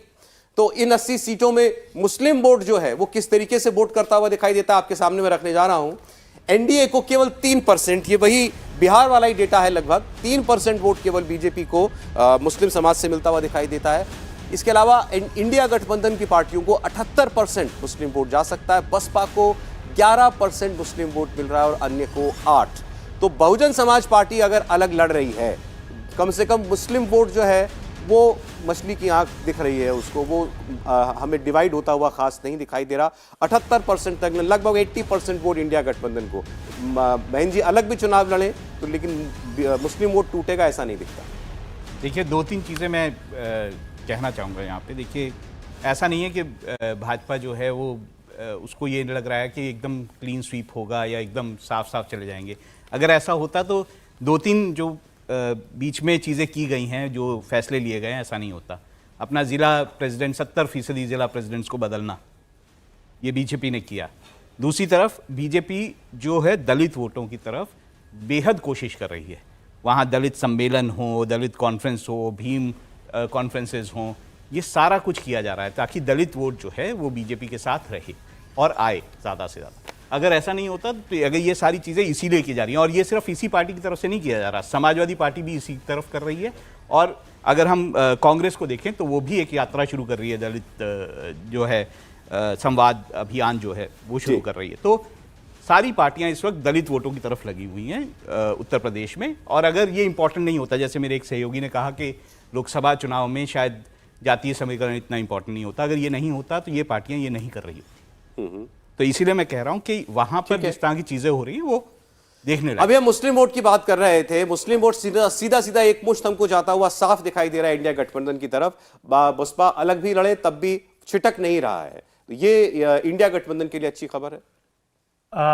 मुझे लगता है कि लास्ट टाइम अगर 2019 के पहले का एक इलेक्शन आप याद करें जो 2017 में हुआ था और फिर 2022 का एक इलेक्शन जो असेंबली के हुए थे, उसमें बीएसपी की ये स्ट्रेटजी थी कि उसने सबसे ज़्यादा, मतलब समाजवादी पार्टी की तुलना में भी उन्होंने जो मुस्लिम कैंडिडेट्स हैं वो ज़्यादा दिए थे। लेकिन जब सीटों की टैली आई तो अभी 2022 का रिसेंट आप देखेंगे तो बीएसपी की संभवतः कुल 1 सीट आई थी पूरे प्रदेश से, और उनका जो वोट शेयर था वो ऑल टाइम लो आ गया था। तो एक तो ये कि मुस्लिम वोट बड़ा कंसोलिडेट होकर समाजवादी पार्टी के पक्ष में खड़ा है।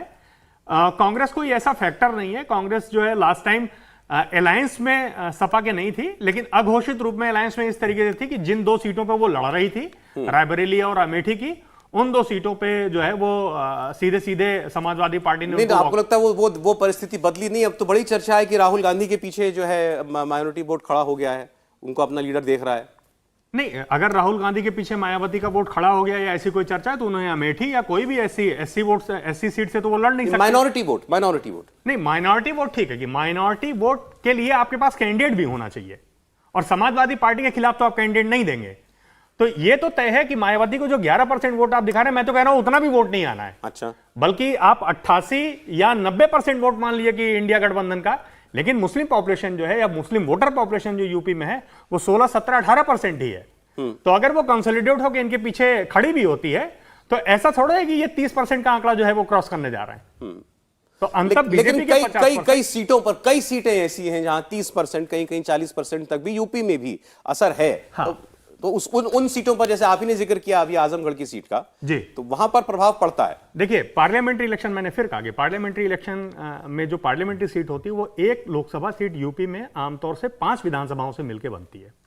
तो आप अगर यूपी के 2022 के असेंबली के आंकड़े देखें तो उसमें मुस्लिम बाहुल्य सीटों पर भी बीजेपी ने जीत दर्ज की है। उसका कारण यह है कि जब आप ये कहते हैं कि 60% मुस्लिम पॉपुलेशन है और 40% यहां पे हिंदू हैं, तो वो सीट जो है वो कास्ट फैक्टर में नहीं आती, वहां पे पूरी तरीके से पोलराइजेशन काम करता है। और पार्लियामेंट में पहली बात तो पोलराइजेशन फैक्टर से कोई सीट निकालना संभव नहीं है यूपी में, और दूसरी बात है कि अगर ये फैक्टर काम भी करने लगे तो उसका रिवर्स पोलराइजेशन ज्यादा बेहतर होता है बीजेपी के लिए। चलिए, दलित वोट की बात हुई थी, जल्दी से हम वो भी आपको दिखा देते हैं। दलित वोट को मोटे तौर पर जाटव वोट और गैर जाटव दलित वोट, ऐसे हम लोग डिवाइड करके देखेंगे। तो जाटव वोट जो है, जो खास तौर पर बीएसपी का वोटर माना जाता है, मायावती जी का वोटर माना जाता है, तो वो एनडीए के पास 21% तक जा सकता है, इंडिया गठबंधन के पास 11, 60% बसपा। तो इसमें क्लियर दिख रहा है कि जाटव वोटर की प्रेफरेंस जो चली आ रही है दशकों से, वो अभी भी वही है, Bahujan Samaj party. Non Jatav Dalits 37% NDA के साथ जाते दिखते हैं, इंडिया गठबंधन के साथ 11%,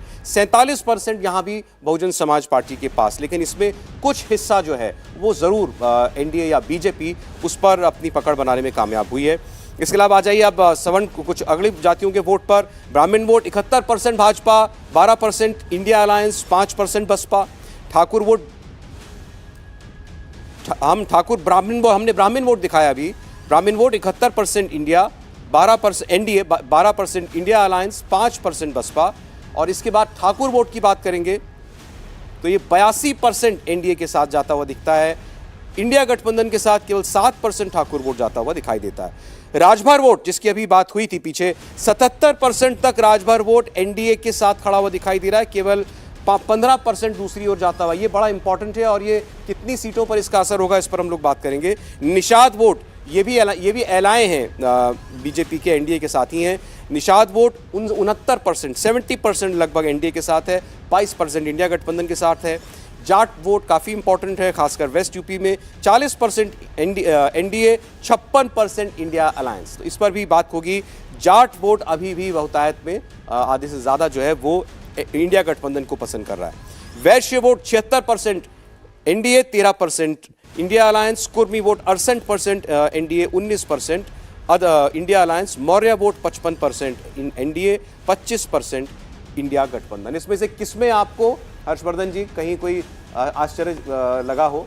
नहीं, मुझे इसमें कोई आश्चर्यजनक नहीं लगा, लेकिन जो गैर जाटव वोट हैं वो मुझे लगता है थोड़ा समीकरण बदला है। क्योंकि देखिए, वाल्मीकि हो, खटिक हो, पासवान हो, मतलब ऐसे जो सारे वोट हैं ना, ये भारतीय जनता पार्टी के बड़े परंपरागत वोट हो गए हैं।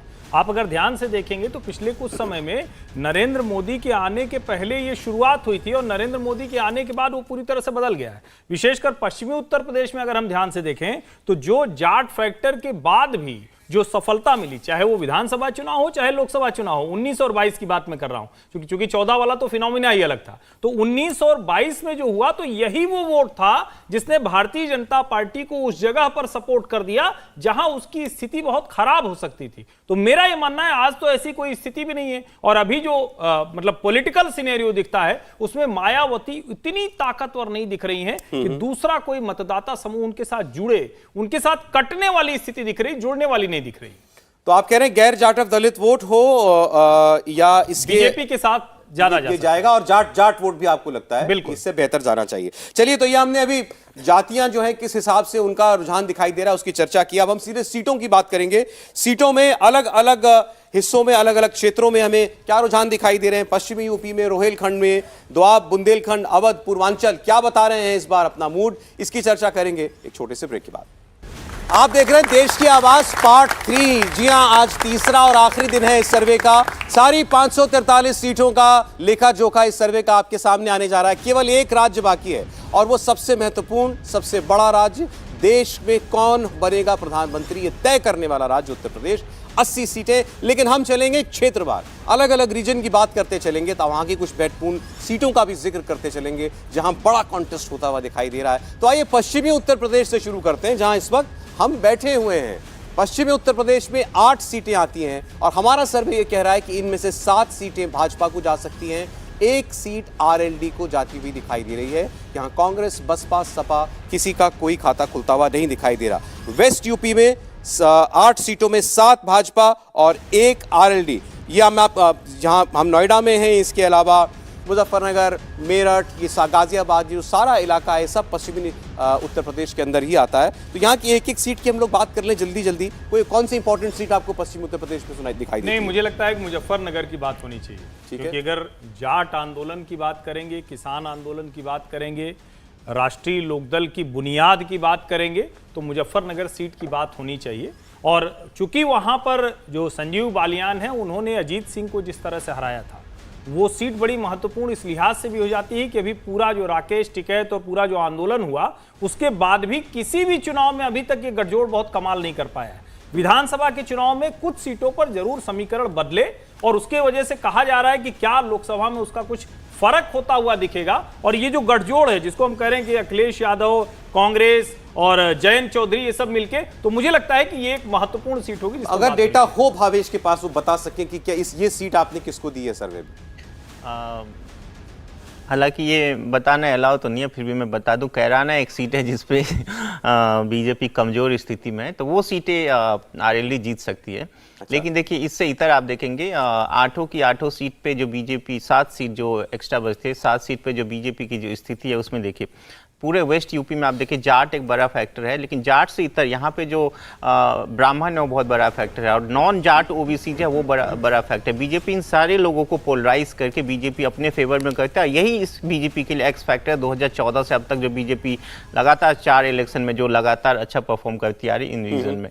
जाट वोट की हमने बात की थी, 40% तक बीजेपी की तरफ और 56% विरोधियों की तरफ जाता हुआ दिखाई देता है। आइए आप बात कर लेते हैं, जरा अगले क्षेत्र की बात कर लें हम लोग, और फिर पर बात करेंगे आगे अगले किसी सीट पर। रोहिलखंड की 12 सीटें, रोहिलखंड की 12 सीटों में से 11 बीजेपी के पास जाती हुई दिखाई दे रही हैं, 1 सपा के पास। ये है इलाका पीलीभीत, बरेली, सहारनपुर, ये वो बेल्ट है सारी। आजम खान का रामपुर भी इसी में आएगा, तो ये महत्वपूर्ण है। लेकिन यहां पर आप देखेंगे लगभग स्वीप है बीजेपी का, 12 में से 11 सीटें भाजपा को जाती हुई दिखाई दे रही हैं, 1 समाजवादी पार्टी को मिलती हुई दिखाई दे रही है। देवेंद्र जी, पीलीभीत, बदायूं, ये सीटें जो हैं वो देखने लायक होगा कि उन पर बीजेपी या उसके सामने जो भी पार्टी आती है उसका प्रदर्शन कैसा होगा, क्योंकि इन सीटों का जो कास्ट कॉम्बिनेशन और जो मुस्लिम फैक्टर है इनमें खास करके वो बड़ा अपीलिंग है। और बीजेपी जो है वो, अगर आप देखें कि पिछले 2014-2019 का पार्लियामेंट्री इलेक्शन और 2017 और 22 का जो असेंबली इलेक्शन था, वहाँ पे बीजेपी ने बहुत ही बेहतरीन प्रदर्शन यहाँ पे किया था। तो अगर सर्वे में ये दिखाया जा रहा है कि हाँ बीजेपी को लगभग लैंडस्लाइड या वन साइडेड विक्ट्री यहाँ मिल रही, तो उसमें कोई बहुत ज़्यादा आश्चर्य की बात। यहाँ पोलराइज हो रहा है वोटर, पोलराइजेशन मुझे लगता है कि रोहिलखंड और पूरा जो आपका वेस्टर्न यूपी का रीजन है, अगर आप यहाँ पे पोलराइजेशन की बात करें, रिलीजियस पोलराइजेशन, वो पूरे यूपी में इसी एरिया में सबसे ज्यादा होता है। सबसे ज्यादा दिखाई देगा। बिल्कुल। इसमें रामपुर की चर्चा भी कर लेते हैं। रामपुर आजम खान की सीट है और रामपुर की विधायक की सीट जो है वो भी बीजेपी के पास है, लोकसभा की सीट भी बीजेपी के पास है। आप अगर यहाँ का भी बता दें, अलाउड तो नहीं है वैसे, लेकिन भावेश बता देंगे। नहीं, रामपुर वो सीट नहीं है। अनफॉर्चुनेटली रामपुर नहीं है, पर वो सीट में नहीं बताऊंगा क्योंकि वो सीट की चार्ज जो समीकरण है उसके लिहाज से बता देता हूं। सहारनपुर की सीट बड़ी महत्वपूर्ण होने जा रही है। इमरान मसूद वो बन नहीं पा रहे हैं, न विधायक बन पा रहे हैं, न सांसद बन पा रहे हैं। अभी समाजवादी पार्टी में गए थे, अब वो कांग्रेस पार्टी में फिर से आ रहे हैं। अब सवाल यह है कि क्या वो एक सीट होगी जो बड़ी रोचक सीट है और प्रभाव उनका बहुत ज्यादा है, लेकिन जिसको कहते हैं ना कि वो भी बेपेंदी का लोटा है, कभी भी किधर चल देते हैं। तो क्या उनके साथ जनता जाएगी, उनको कुछ मिल पाएगा, ये बड़ा सवाल है। और बाकी सीटें तो बहुत क्लियर हैं। एक उसमें ज्यादा रोचक है, पीलीभीत में लड़ेगा कौन? पीलीभीत वरुण गांधी को सीट मिलेगी क्या? नहीं, वरुण गांधी को तो सीट मिल जाएगी। नहीं, भारतीय जनता पार्टी देगा कौन? हाँ, यही सवाल है। मैं यही सवाल कर रहा हूँ। जिस तरह तो रामपुर आपने डन कर दिया है बीजेपी के लिए? नहीं, मुझे लगता है कि वो कठिन सीट तो है, भारतीय जनता पार्टी के लिए कठिन सीट है, क्योंकि समीकरण के लिहाज से भी कठिन है। पहले भी मैं मानता हूं घनश्याम लोधी जीत गए, लेकिन कुल मिलाकर वो इस चुनाव में फिर से जीत जाएंगे तो बहुत आसान नहीं होगा। इनमें से किसी सीट पर, रीजन पर अगर आपको कॉमेंट करना हो राहुल जी। देखिए, मैं इनसे बहुत ज़्यादा सहमत हूँ कि ये देखिए, ये ऐसे रीजन्स हैं जहाँ पे बीजेपी जो है वो अच्छा करती आई है, उसने अपना पैठ बनाई है, और ऐसे में ऐसा नहीं लगता कि इन पूरे इलाकों में कोई बीजेपी को खास। वेस्टर्न यूपी, रोहेलखंड, अभी तक हमने 2 चर्चा की, कोई दिक्कत नहीं होनी चाहिए मेरे हिसाब से। इन इलाकों में कोई खास दिक्कत बीजेपी को नहीं। दोआब की बात करते हैं, आइए। 11 सीटों वाला दोआब इलाका, इसमें बीजेपी को 11 सीटें मिलती हुई, 13 सीटें हैं टोटल, 11 बीजेपी को और 2 सपा को मिलती हुई दिखाई दे रही है। ये सारा जो बेल्ट है, कन्नौज, मथुरा, मैनपुरी, यहां से फिरोजाबाद, ये सारा सपा परिवार का गढ़ है, आप यूं समझ लीजिए। ये सीटें उस बेल्ट में आती हैं जहां समाजवादी पार्टी के नेताओं का, जहां मुलायम सिंह यादव का गांव है। अब आप इसी से अंदाजा लगा सकते हैं कि उनके लिए कितना महत्वपूर्ण भी है और उनका कितना दबदबा भी यहां पर होगा। इसके बावजूद बीजेपी 11 और समाजवादी पार्टी 2 सीट पर जीत सकती है आज की परिस्थितियों में, ये सर्वे हमारा बता रहा है। आप किस पर पहले बात करना चाहेंगे? मथुरा, कन्नौज, मैनपुरी? शुरुआत आपसे हर्षवर्धन जी करते हैं। नहीं, मुझे लगता है कि यहाँ जब सीटें कहते हैं, जब 2 सीट दिख रही तो बहुत साफ दिख रहा है कि मैनपुरी और कन्नौज, ये 2 सीटें हैं जो समाजवादी पार्टी के लिए मुफीद सीटें हैं, वो जीत सकते हैं। और उसके अलावा मुझे लगता है कि गठजोड़ की तरफ से मैनपुरी में अभी डिंपल यादव हैं, सांसद हैं। बिल्कुल। कन्नौज की सीट बीजेपी के पास है, सुब्रत पाठक के पास है। लेकिन मुझे लगता है कि यही वो 2 सीटें हैं जहां समाजवादी पार्टी का कुछ स्टेक दिखता है। उसके अलावा आप देखेंगे तो मथुरा में कोई गुंजाइश बहुत दिखती नहीं। हालांकि चर्चा ये है कि हेमा मालिनी जाएंगी तो क्या भारतीय जनता पार्टी श्रीकांत शर्मा को टिकट देगी या किसी और को दे सकती है। जयंत चौधरी की एक दावेदारी वहां होगी कि किधर से लड़ेंगे, बागपत की सीट से लड़ेंगे या फिर वहां जाएंगे। लेकिन ओवरऑल अगर कहें तो यही 2-3 सीटें हैं जहां गठबंधन के लिए स्कोप है। इसके अलावा बहुत गुंजाइश वहां दिखती नहीं। मैनपुरी, कन्नौज समाजवादी पार्टी का गढ़। और एक रिक्वेस्ट मेरे पास आई है फिरोजाबाद की भी, उसके बारे में भी बताएं। बिल्कुल ठीक है। हाँ, फिरोजाबाद सीट जो है वो अखिलेश यादव और उनकी फैमिली के पास ही लंबे समय तक रही है। बाई इलेक्शन में कभी उस सीट पे राज बब्बर ने संभवतः जो है वो पराजित किया था समाजवादी पार्टी कैंडिडेट को, आईएनसी कैंडिडेट के रूप में वो थे।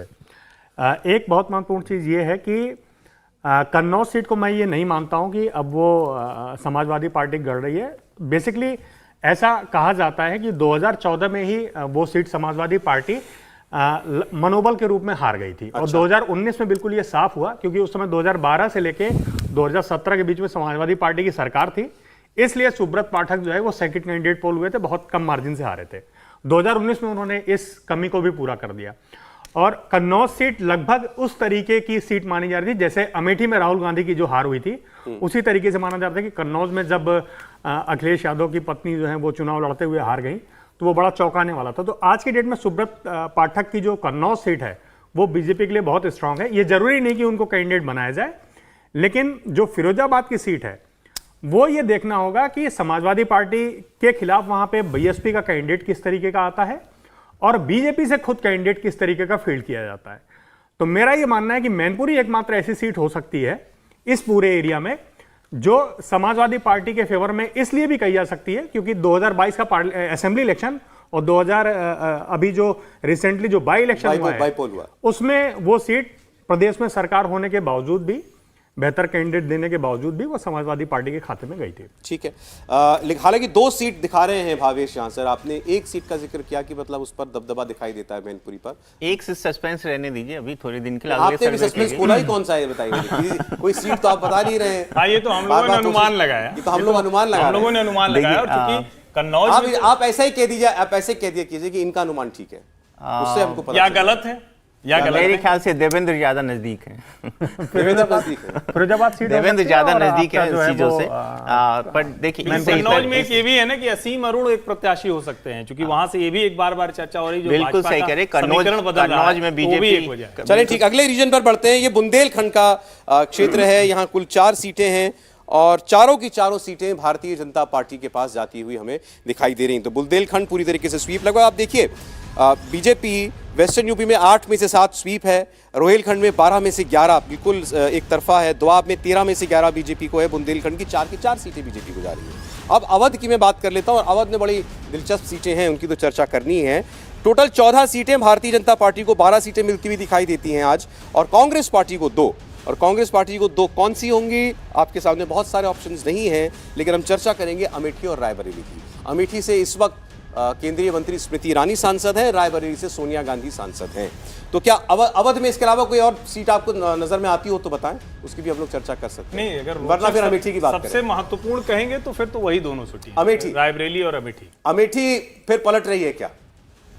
अब मुझे तो ऐसा नहीं दिखता है, लेकिन आप भावेश मुझे जी बार का बार सर्वे जो मुझे है, बार बार ऐसे मैं पूछ अनुमान आपसे रहा हूं, लेकिन देख उनकी तरफ रहा हूं। ये ठीक है, कहीं पे निगाहें कहीं पे निशाना तो भावेश जी बताएंगे। लेकिन निश्चित तौर पर अमेठी सीट हमेशा, क्योंकि वो गांधी परिवार की इतनी मजबूत सीट रही है, और कई बार होता है कि सेंटिमेंट बदलता है लोगों के मन में, लेकिन उसका एक दूसरा पहलू है। राहुल गांधी अपनी उस सीट पर पलटकर देखने भी नहीं गए, इसके बावजूद कि स्मृति ईरानी इतना काम कर रही हैं, इसके बावजूद कि स्मृति ईरानी वहां की खबरों को लेकर चर्चा में रहती है, राहुल गांधी वहां जाते नहीं। अब उसके बाद भी अगर जनता अमेठी में जिताने की कोई गुंजाइश तैयार कर रही है, तो फिर तो ये सर्वे बताएगा उसके आधार पर समझ। देखिए, अमेठी और रायबरेली की सीट सच में इस बार इंटरेस्टिंग हो सकती है। कांग्रेस के भीतर भी एक मंथन चल रहा है कि इन सीटों से किन को खड़ा किया जाए, और कुछ ऐसे भी मंथन में बातें आ रही हैं कि बड़े नाम जो है यहाँ से खड़े किए जा सकते हैं, ताकि बीजेपी को एक चुनौती मिले। तो अगर ऐसा होता है और एक सरप्राइज कैंडिडेट जो है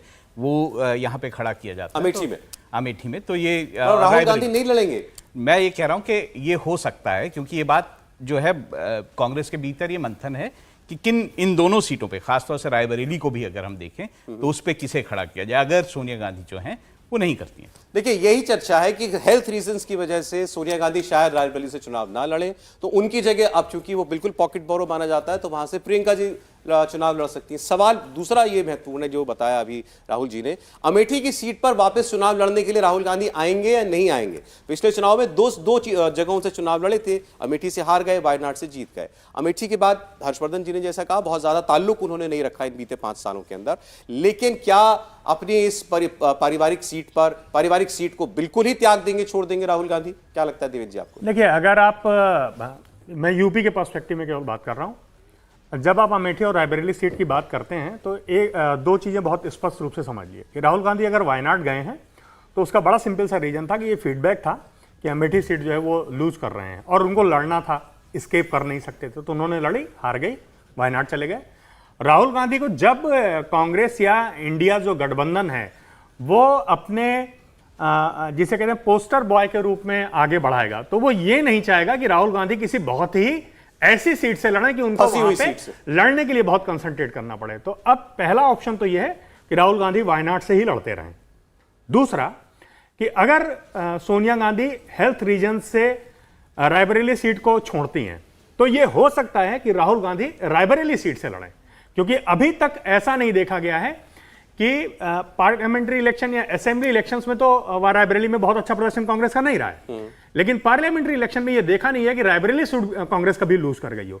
तो राहुल गांधी के लिए रायबरेली सूट आसान हो सकती है, इसलिए भी आसान हो सकती है क्योंकि वहां पे लड़ने के लिए बीजेपी के पास स्मृति ईरानी जैसा कोई चेहरा फिलहाल नहीं है। नहीं, लेकिन इसमें फिर एक चीज और छूट जाएगी, क्योंकि माना जा रहा है कि प्रियंका गांधी वाड्रा के लिए इलेक्टोरल पॉलिटिक्स में आना अब जो है वो प्लेटफॉर्म पूरी तरह तैयार कर लिया बिल्कुल ठीक है और इस बार वो चुनाव लड़ेंगी। मैं वही कह रहा हूं कि अगर कांग्रेस अपनी अमेठी सीट को बहुत सेफ खेलते हुए या थोड़ा सा रिस्क उठाते हुए लड़ना चाहेगी तो प्रियंका गांधी अमेठी सीट से कांग्रेस का चेहरा हो सकती है। देखिए मेरा महिला कैंडिडेट के मेरा ये भी कहना स्मृति ईरानी को है, फायदे मेरा दे ये भी सकती हैं। कहना है कि जो प्रियंका गांधी है उनके लिए कई सीटों पे बातचीत हो रही है। जैसे अभी कहा कि अमेठी की बात है, वैसे ही वाराणसी की सीट पे भी बात हो रही है। तो अगर ऐसा होता है तो ये देखना होगा कि कांग्रेस कितना रिस्क इन लोगों के साथ लेती हैं। क्या वो उन्हें जो है वाराणसी की सीट से लड़ाएंगी, क्या वो उन्हें रायबरेली से लड़ाएंगी या अमेठी से लड़ाएंगी, ये देखने वाली बात है। पर हाँ, ये बात जरूर है कि इनमें से एक महत्वपूर्ण सीट जो है उसमें एक बड़ा चेहरा लड़ेगा। प्रियंका लड़ेंगी, ये भी इस बार आपको तय लग रहा है? सौरभ जी एक चीज और करना ऐसा लगता है कि वो इलेक्टोरल पॉलिटिक्स में आ जाएगा। लड़ेगी। एक बार हर्ष जी का एक कमेंट आना चाह रहा था बीच में। नहीं, मुझे मतलब ये ठीक है कि कहा जा रहा है कि रायबरेली सीट जो देवेंद्र जी ने बताया एकदम सच है, लेकिन बस एक आंकड़ा मैं बता दूं कि 2014 से 2019 आते आते सोनिया जी की जीत का अंतर करीब करीब 60% कम हो गया। तो ये जानकारी भी लोगों को होनी चाहिए। जैसे मैनपुरी में अंतर घटता चला गया था, वैसे ही इस सीट पर भी अंतर घटा है। नंबर 1। नंबर 2 ये कि दिनेश प्रताप सिंह को और वहां जिसको हम कहते हैं ना कि जो अदिति सिंह है, जो पूरा एक तरह से रायबरेली का महत्वपूर्ण परिवार है, जिसके घर में सोनिया जी, राहुल जी, प्रियंका जी जाते थे तो उसी घर में रुकते बैठते थे, वो अब भाजपाई है। ये भी समझना चाहिए। जो विधायक थी वो बाद में इधर आ गई। तो कुल मिलाकर रायबरेली कोई अलग से वोट करेगा ये मुझे लगता नहीं है। और रायबरेली में राहुल गांधी जाएं और फिर गड़बड़ हो जाए तो फिर देखिए, रायबरेली अमेठी के चक्कर में हम ऊपर आंकड़ा देखना भूल गए। अभी देखिए 508 सीटों का सर्वे आया है और एनडीए गठबंधन बहुमत के आंकड़े से ऊपर आपको जाता हुआ दिख गया। 283 पर इस वक्त एनडीए खड़ा है। यानी हमारा सर्वे ये बता रहा है कि एनडीए गठबंधन की पूर्ण बहुमत की सरकार बनती हुई बिल्कुल स्पष्ट तौर पर दिखाई दे रही है। 283 सीटें।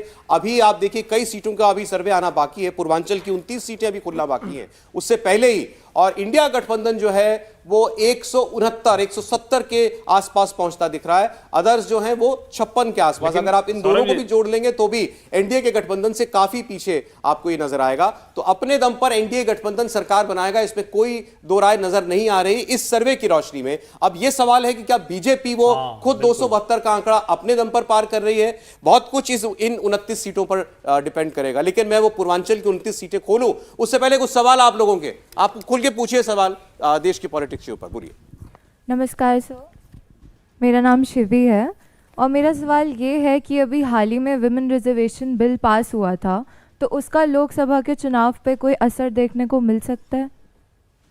कल भी ये सवाल आया था और मैंने जवाब दिया। जैसे देखिए कॉस्मोपॉलिटन जो सिटीज़ है, जैसे दिल्ली हो गया, महाराष्ट्र के कुछ 7-8 सीटें हैं, दिल्ली के जो सीटें हैं, उसके बाद आप पुणे की सीटें ले लीजिए या यूपी में ही आप नोएडा ले लीजिए, गाजियाबाद ले लीजिए, इन सब जगहों पर जरूर इसका प्रभाव पड़ेगा। हालांकि वो डिपेंड करता है कि ये मुद्दा अगले 5-6 महीने में किस तरह डेवलप होते, क्योंकि अदर जो अपोजिशन पार्टी है वो भी इसको अलग एंगल देने की कोशिश करें कि इसमें ओबीसी रिजर्वेशन क्यों नहीं किया गया। तो वो सारी चीजें पैन इंडिया आपको इसका कोई इम्पैक्ट फिलहाल पैन इंडिया असर नहीं है, बट जो कॉस्मोपॉलिटन जगह है वहां पे दिख रहा है। सर मेरा सवाल यह है कि जो अभी इलेक्शन होंगे लोकसभा में, उसमें क्या कीज इशू रहेंगे जो कि गवर्नमेंट जो है फेस करेगी? दूसरा, जो नई गवर्नमेंट आएगी उसमें क्या कौन से ऐसे अपॉर्चुनिटीज़ और चैलेंजेस वो फेस करेंगे, और जो नई पॉलिटिकल पार्टी आएगी वो इन्हें कैसे फेस कर सकती है? पहले आप पहले वाला हिस्सा ले लेते हैं। इस सरकार आज की तारीख में क्या मुद्दे आपको दिखाई दे रहे हैं चुनाव में जाते हुए? प्रमुख मुद्दे क्या हैं? नहीं, मुझे लगता है कि सबसे प्रमुख मुद्दे किसी भी सरकार में जो एक जिसको कहते हैं ना कि शाश्वत मुद्दे हैं, वो महंगाई और बेरोजगारी रहते हैं। लेकिन जब वोट देने जाते हैं तो उस वक्त जाति बहुत मैटर करती है, धर्म बहुत मैटर करता है। 2014 के आसपास से नरेंद्र मोदी की वजह से डेवलपमेंट भी मैटर करता है। आपके आसपास हाईवे बन गया, एयरपोर्ट आ गया, बढ़िया रेलवे स्टेशन आ गया, बढ़िया सड़क बन गई, वो सब भी मैटर करता है। और इस सब के बाद एक बहुत बड़ी चीज मैटर करती है जिसको शायद हम आप नहीं देखते हैं, वो बड़ा वर्ग है जिसको सीधे लाभ मिलता है, जिसको भारतीय जनता पार्टी कहती है ये हमारी लाभार्थी कॉन्स्टिट्यूंसी है। यानी जिसकी जेब में कुछ गया, जिसके घर में कुछ बदलाव हुआ, जिसको छत मिल गई, जिसके घर के आगे नल लग गया, जिसको बिजली मिल गई, वो बहुत ज्यादा। अच्छा, वो वोट 19 में तो पड़ा, उसकी चर्चा भी खूब हुई थी। 24 में भी आप देखते हैं कि ऐसा कोई वोट बैंक इंटैक्ट है बीजेपी के लिए सरकार? देखिए बिल्कुल है। और देखिए जनता को इससे फर्क पड़ता है कि महंगाई कितनी है, आपकी जॉब अपॉर्चुनिटीज़ कितनी है, आपके यहाँ पे कितना विकास हुआ है। और जैसा उन्होंने कहा कि डायरेक्ट जो बेनिफिट है जो बीजेपी ने शुरू किया है वो उनको मिल रहा है या नहीं मिल रहा है, ये सारे मुद्दे होंगे। लेकिन मैं एक और बात कहता हूं कि इन चुनावों से पहले एक बड़ा मुद्दा, क्या वो एक बड़ा मुद्दा बन पाएगा, ये देखने वाली बात है, वो है राम मंदिर का बनना। अब हम इसे इग्नोर नहीं कर सकते हैं। राम मंदिर का बनना क्या एक बड़ा मुद्दा इस इलेक्शन में होगा या फिर नहीं होगा, और ये मान के चलिए कि ये क्योंकि चुनावों से जस्ट बिल्कुल पहले हो रहा होगा, जनवरी में बिल्कुल पहले हो रहा होगा, और ये एक बड़ा मुद्दा बन सकता है। चल ठीक, और कोई पीछे दे दीजिए, बोलिए। सर नमस्कार। सर हमने देखा है कि जैसे वोट्स होते हैं फेस वैल्यू पे दिए जाते हैं, लेकिन जैसे एनडीए के पास मोदी जी हैं, तो आईएनडीए जो गठबंधन है उसमें मायावती हैं, सॉरी ममता बनर्जी हो गई, चाहे राहुल गांधी हो गए, तो वो एक फिक्स नेता क्यों नहीं दे रहे कि पीएम कैंडिडेट ये होंगे? आपको उनमें से कौन पसंद है? मेरे को उसमें से कोई पसंद नहीं है। कोई पसंद नहीं है आपको? राहुल गांधी पसंद नहीं है आपको? लेकिन आप चाहते हैं कि वो अपना एक लीडर दे, एक लीडर बनाए, एक लीडर बना कर। और जैसे कि देखा गया पिछले 2 चुनाव में 14 और 19 में कांग्रेस ने राहुल गांधी को ऐसे युवा नेता दिखाया है। मेरे ख्याल से इंडिया अलायंस के फिलहाल यही यूएसपी है कि अभी तक वो नेता अलायंस नहीं किए। नहीं, लेकिन राहुल जी फिर देवेंद्र जी के पास में आ रहा हूं। ये मेरे ख्याल से प्रॉब्लम है, क्योंकि वो आपस में शायद ये तय नहीं हो पा रहा है कि आखिर किसके नाम पे चुनाव लड़ा जाए। नहीं क्या, लेकिन लोगों के मन में राहुल गांधी क्या वो डिफेक्टो इमेज तो नहीं बना पाए अपनी? अभी तक तो मुझे नहीं लगता है कि लोगों के बीच में ऐसी इमेज राहुल गांधी की है कि वही है जो चैलेंजर, वही चैलेंजर हैं, और वही जो है वो सारे जो गठबंधन है उसको लीड कर रहे हैं। ऐसा नहीं लगता? तो ऐसा लगता नहीं है, लेकिन हाँ ये बात जरूर है कि कांग्रेस जो है पैन इंडिया पार्टी के तौर पे अगर देखा जाए तो कांग्रेस ही एक ऐसी पार्टी है जो कि पैन इंडिया दिखाई दे। देवेंद्र जी, मेरा मतलब आपने जो सवाल पूछा, आपका सवाल ही आपका जवाब है। आपने सवाल ये पूछा कि इतनी सारी पार्टी हैं, मायावती तो खैर इसमें एक्सक्लूडेड हैं, लेकिन ममता बनर्जी हैं, राहुल गांधी हैं, या दूसरा कोई चेहरा है। तो सबसे मेन चीज ये है कि जब आपसे सौरभ जी ने सवाल पूछा कि आपको इनमें से कौन पसंद है, तो आपने कहा कि मुझे इनमें से कोई पसंद नहीं है ना। तो ऐसे ही जो देखिए वोटर कौन है, वोटर एग्जैक्टली हर वो व्यक्ति है जो 18 साल से ज्यादा आयु का है, और आपकी ओपिनियन ही बाद में जनादेश की, जैसे एक होता है जनमत, फिर एक होता है जनादेश। तो अलग अलग पार्टीज भी जनमत कराती हैं, ठीक ओपिनियंस लेती हैं कि भाई होना कौन चाहिए। आपको लगता है कि नीतीश कुमार जो हैं वो बिहार की जगह पे तमिलनाडु से जाके इलेक्शन लड़े तो जीत जाएंगे? नहीं जीत पाएंगे। आपको लगता है, लेकिन आपको यह लगता है या आप ये देख चुके हैं कि राहुल गांधी अमेठी से लड़ते थे, वायनाड चले गए, वहां जीत गए। नरेंद्र मोदी गुजरात से लड़ते थे, वहां से आके वाराणसी में आए, जीत गए। ये होती है पैन इंडिया इमेज। तो अगर इंडिया में कोई पैन इंडिया इमेज वाला लीडर हो, ठीक, तो उसको बनाया जा सकता है लीडरशिप। लेकिन क्योंकि ये कॉम्बिनेशन ही बहुत नया है, ठीक, जो चीज ही बहुत नई हो उसमें तुरंत जो है उसकी लीडरशिप को तय कर पाना ये बहुत कठिन होता है। चलिए पूछें, अगला सवाल पूछें। सर अभी आपने वेस्टर्न यूपी के बारे में डाटा दिया था। सर वेस्टर्न यूपी से एक minister, union minister Sanjeev Balyan ji, उन्होंने हाल ही में एक जाट समुदाय का मीटिंग में उन्होंने संबोधित करते हुए बोला कि वेस्टर्न यूपी को नया स्टेट बना देना चाहिए, और बुंदेलखंड से भी आवाजें उठती रही हैं हमेशा कि एक नए राज्य बने। तो इससे क्या प्रभाव पड़ेगा 2024 के इलेक्शन में, क्योंकि वेस्टर्न यूपी में जाट कम्युनिटी का एक वर्चस्व रहा है। अब केंद्र का मंत्री बोलता है तो चर्चा होती है, लेकिन मुझे लगता है कि संजीव बलियान की अपनी समस्याएं हैं, तो वो सोच रहे हैं कि ये कुछ करके थोड़ा कुछ माहौल बना लें। भारतीय जनता पार्टी या उत्तर प्रदेश की जनता किसी भी कीमत पर ऐसे किसी विचार को खारिज करती है। और एक बात मैं गंभीरता से कहता हूं, इसी राज्य का नागरिक होने के नाते, कि हम देश के नागरिक रहते हैं, राज्य वाला नागरिक आता नहीं। सब नेशनलिज्म उत्तर प्रदेश में नहीं है, और मुझे लगता है कि ये बहुत जरूरी है। बिहार में भी वो दिखता है, कभी कभी भले कोई कहे कि हम बुंदेलखंड के हैं, हम पूर्वांचल के हैं, लेकिन देश के लिए एसेट होते हैं। और मुझे लगता है कि संजीव बालियान का बयान सिर्फ और सिर्फ चुनावी शिगुफा भर है। जी पूछिए पूछिए। हेलो सर, मेरा नाम वंशिका है। मेरा सवाल ये है, जैसे आजकल की जनरेशन सोशल मीडिया पे ही है ऑलमोस्ट, तो जो सोशल मीडिया कैंपेन है 2024 के लोकसभा के लिए इलेक्शन में कैसे रोल प्ले करेगी? क्योंकि हमने देखा ऑपोजिशन पार्टीज काफ़ी डिफेम करने की कोशिश करती है लोगों को, मतलब पॉलिटिकल लीडर्स को सोशल मीडिया के थ्रू, जिससे वो एक इमेज जनरेट हो जाती है यूथ में कि ये नेता सोशल मीडिया कितना इंपॉर्टेंट है इलेक्शंस में, आप जानना चाह रही हैं। प्रधानमंत्री ने कहा मैं भी यूट्यूबर हूँ। देखिए ये फिनोमिना जो है ये कोई नया नहीं है। अब हम 2 चुनाव ऑलरेडी देख चुके हैं जिसमें ये फिनोमिना रहा है, और जिसमें सोशल मीडिया ने एक बड़ा रोल प्ले किया है। और यही कारण है कि जितनी भी पॉलिटिकल पार्टीज़ हैं वो एक बड़ी बड़ी टीमें उनकी सोशल मीडिया को जो है हैंडल करती हैं, क्योंकि उन्हें लगता है कि यूथ जो है वो सोशल मीडिया पे ही सबसे ज़्यादा जुड़ा हुआ है। और यूथ की ओपिनियन जो है वो इस देश में बहुत मैटर करती है, उनका वोट बहुत ज़्यादा मैटर करता है। सर एक्चुअली एक ऑफिशियल हैंडलिंग अलग हो गई, बट एक मैं पूछ रही हूँ जो इनडायरेक्टली हम टारगेट नहीं, ठीक है, मैं समझ गया।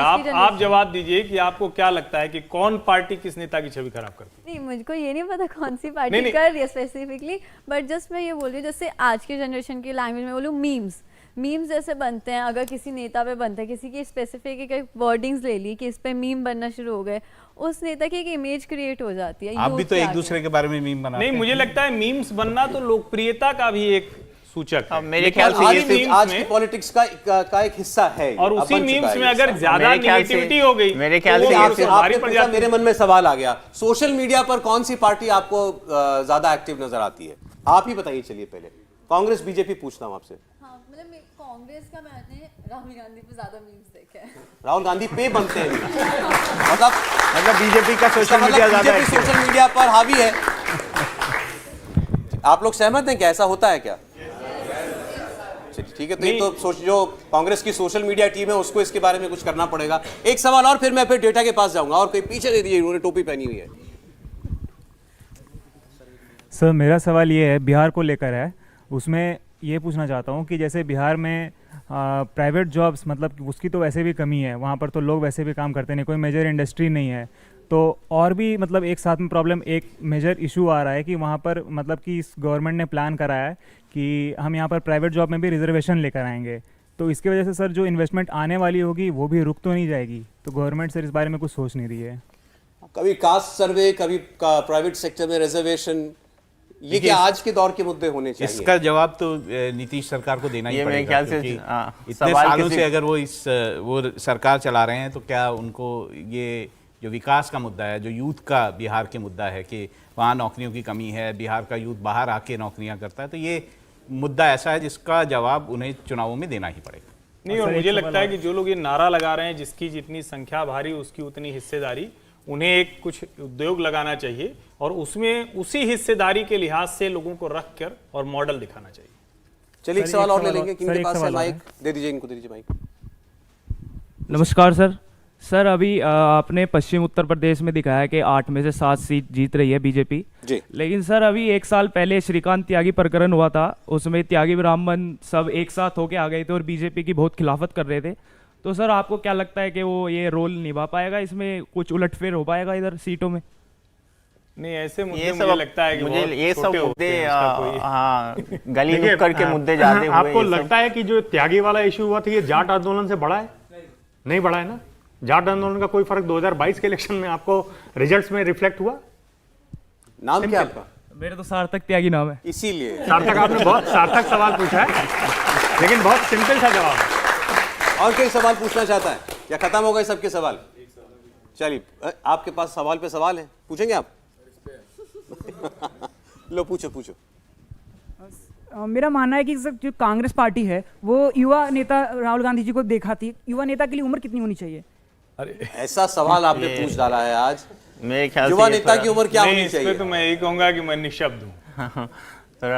ठीक देखिए, इस पर केवल इतना कहना, ये एक डेटा ही दे सकते हैं आपको कि सरकारी व्यक्ति जो है वो 58 साल की उम्र में रिटायर हो जाता है, उसको हम कहते हैं रिटायर, उसको फिर पेंशन मिलती है, वो घर बैठते हैं। लेकिन किसी की शादी अगर 62 साल तक ना हो तो वो युवा ही रहता है। सर कांग्रेस जी फिर वही कर रहे हैं सर। अभी मेरे साथी ने कहा कि फिर मीम बनेगा। देवेंद्र जी ने जो किया वो फिर मीम बनेगा, मीम मटेरियल सर। तो कांग्रेस के लिए कहते हैं कि सर ना बहुमत मिल रही है ना बहुमत, तो ये सही है, कथन सही है? नहीं, इसके लिए तो किसी कांग्रेस पार्टी के नेता को हमको लाना पड़ेगा आपके जवाब देने के लिए। तो प्रश्न आपके पास नहीं है तो फिर मैं पूर्वांचल का डेटा रख दूं सामने? कहां लीजिए। अच्छा, पूछे। नमस्कार सर, मेरा नाम खुशी है। मेरा क्वेश्चन ये है कि जो अभी हाल ही में सेंसस हुए कास्ट बेस पे बिहार में, तो उसका इलेक्शन पे कुछ इफेक्ट पड़ेगा? ये देखना पड़ेगा कि आगे इस मुद्दे को कैसे कौन सी पॉलिटिकल पार्टी उठाते। अभी जो फाइंडिंग्स आए हैं कास्ट सेंसस के, उसमें देखिए सब हर एक पॉलिटिकल पार्टी के लिए कुछ न कुछ है और अपनी सुविधा के अकॉर्डिंग हर एक पॉलिटिकल पार्टी उसको प्ले कर रही है। जैसे बीजेपी का एक हाथ में लगा कि मुस्लिम की आबादी वहाँ पे बढ़ रही है, मुस्लिम के कुछ उच्च वर्गीय को उसमें ईबीसी में शामिल कर दिया। वैसे ही नीतीश कुमार के लिए है कि वो जितनी आबादी के अनुसार और रिजर्वेशन के बारे में सोचे, तो हर पॉलिटिकल पार्टी के लिए कुछ न कुछ है उसमें, उनको उनकी राजनीति उसकी तरह सूट करेगी। लेकिन देखना होगा कि आने वाले दिनों में उसको लेके किस तरह की पॉलिटिक्स की जाती है और ये मुद्दा कहां आगे तक जा पाता है। बीजेपी भी कोशिश करेगी कि इस मुद्दे से उसको ज्यादा नुकसान ना हो या कोई नुकसान हो या फायदा हो, क्योंकि बीजेपी के पास भी बीजेपी की जो आज के डेट में जो पॉलिटिक्स है ओबीसी पॉलिटिक्स की ही बीजेपी करती है आज के डेट में। तो वो चीजें देखना पड़ेगा कि किस तरह ये मुद्दे आगे बढ़ते हैं। देखिए, इसमें नीतीश कुमार जो है उनको भी जवाब देना पड़ेगा कि जब वो ओबीसी में उन्होंने अति पिछड़ा वर्ग जो है उसे अलग कर दिया, जिसमें 36% उन्होंने बताया कि वो हैं, तो ऐसे में उनको भी ये जवाब देना पड़ेगा कि उस 36% का कितना रिप्रेजेंटेशन उनके अपनी कैबिनेट में है। चलिए तो आइए अब बात करते हैं पूर्वांचल की। पूर्वांचल में 29 सीट हैं और ये सीटें खुलते ही आपके लिए ये सारी सीटें 543 क्लियर हो जाएंगी। आपके सामने मैं रखने जा रहा हूं पूर्वांचल की 29 सीटों का सर्वे। बीजेपी 29 में से 26 सीटें जीतती हुई हमें इस वक्त दिखाई दे रही है। ये भी पूरा स्वीप है।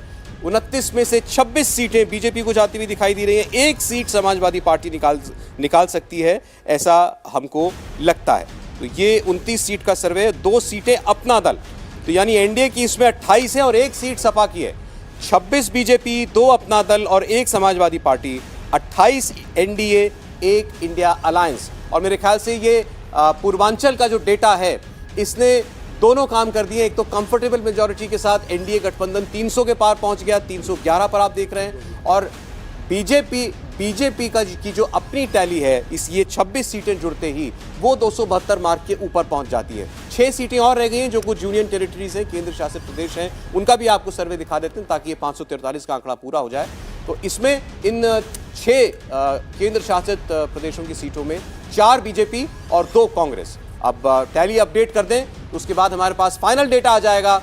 इंडिया टीवी का ये सर्वे, देश का मूड 543 सीटों में लोकसभा चुनाव को लेकर आज के हालात में एनडीए गठबंधन 315 सीटें जीतता हुआ हमें दिखाई देता है। इंडिया अलायंस 172 पर रुक जाएगा।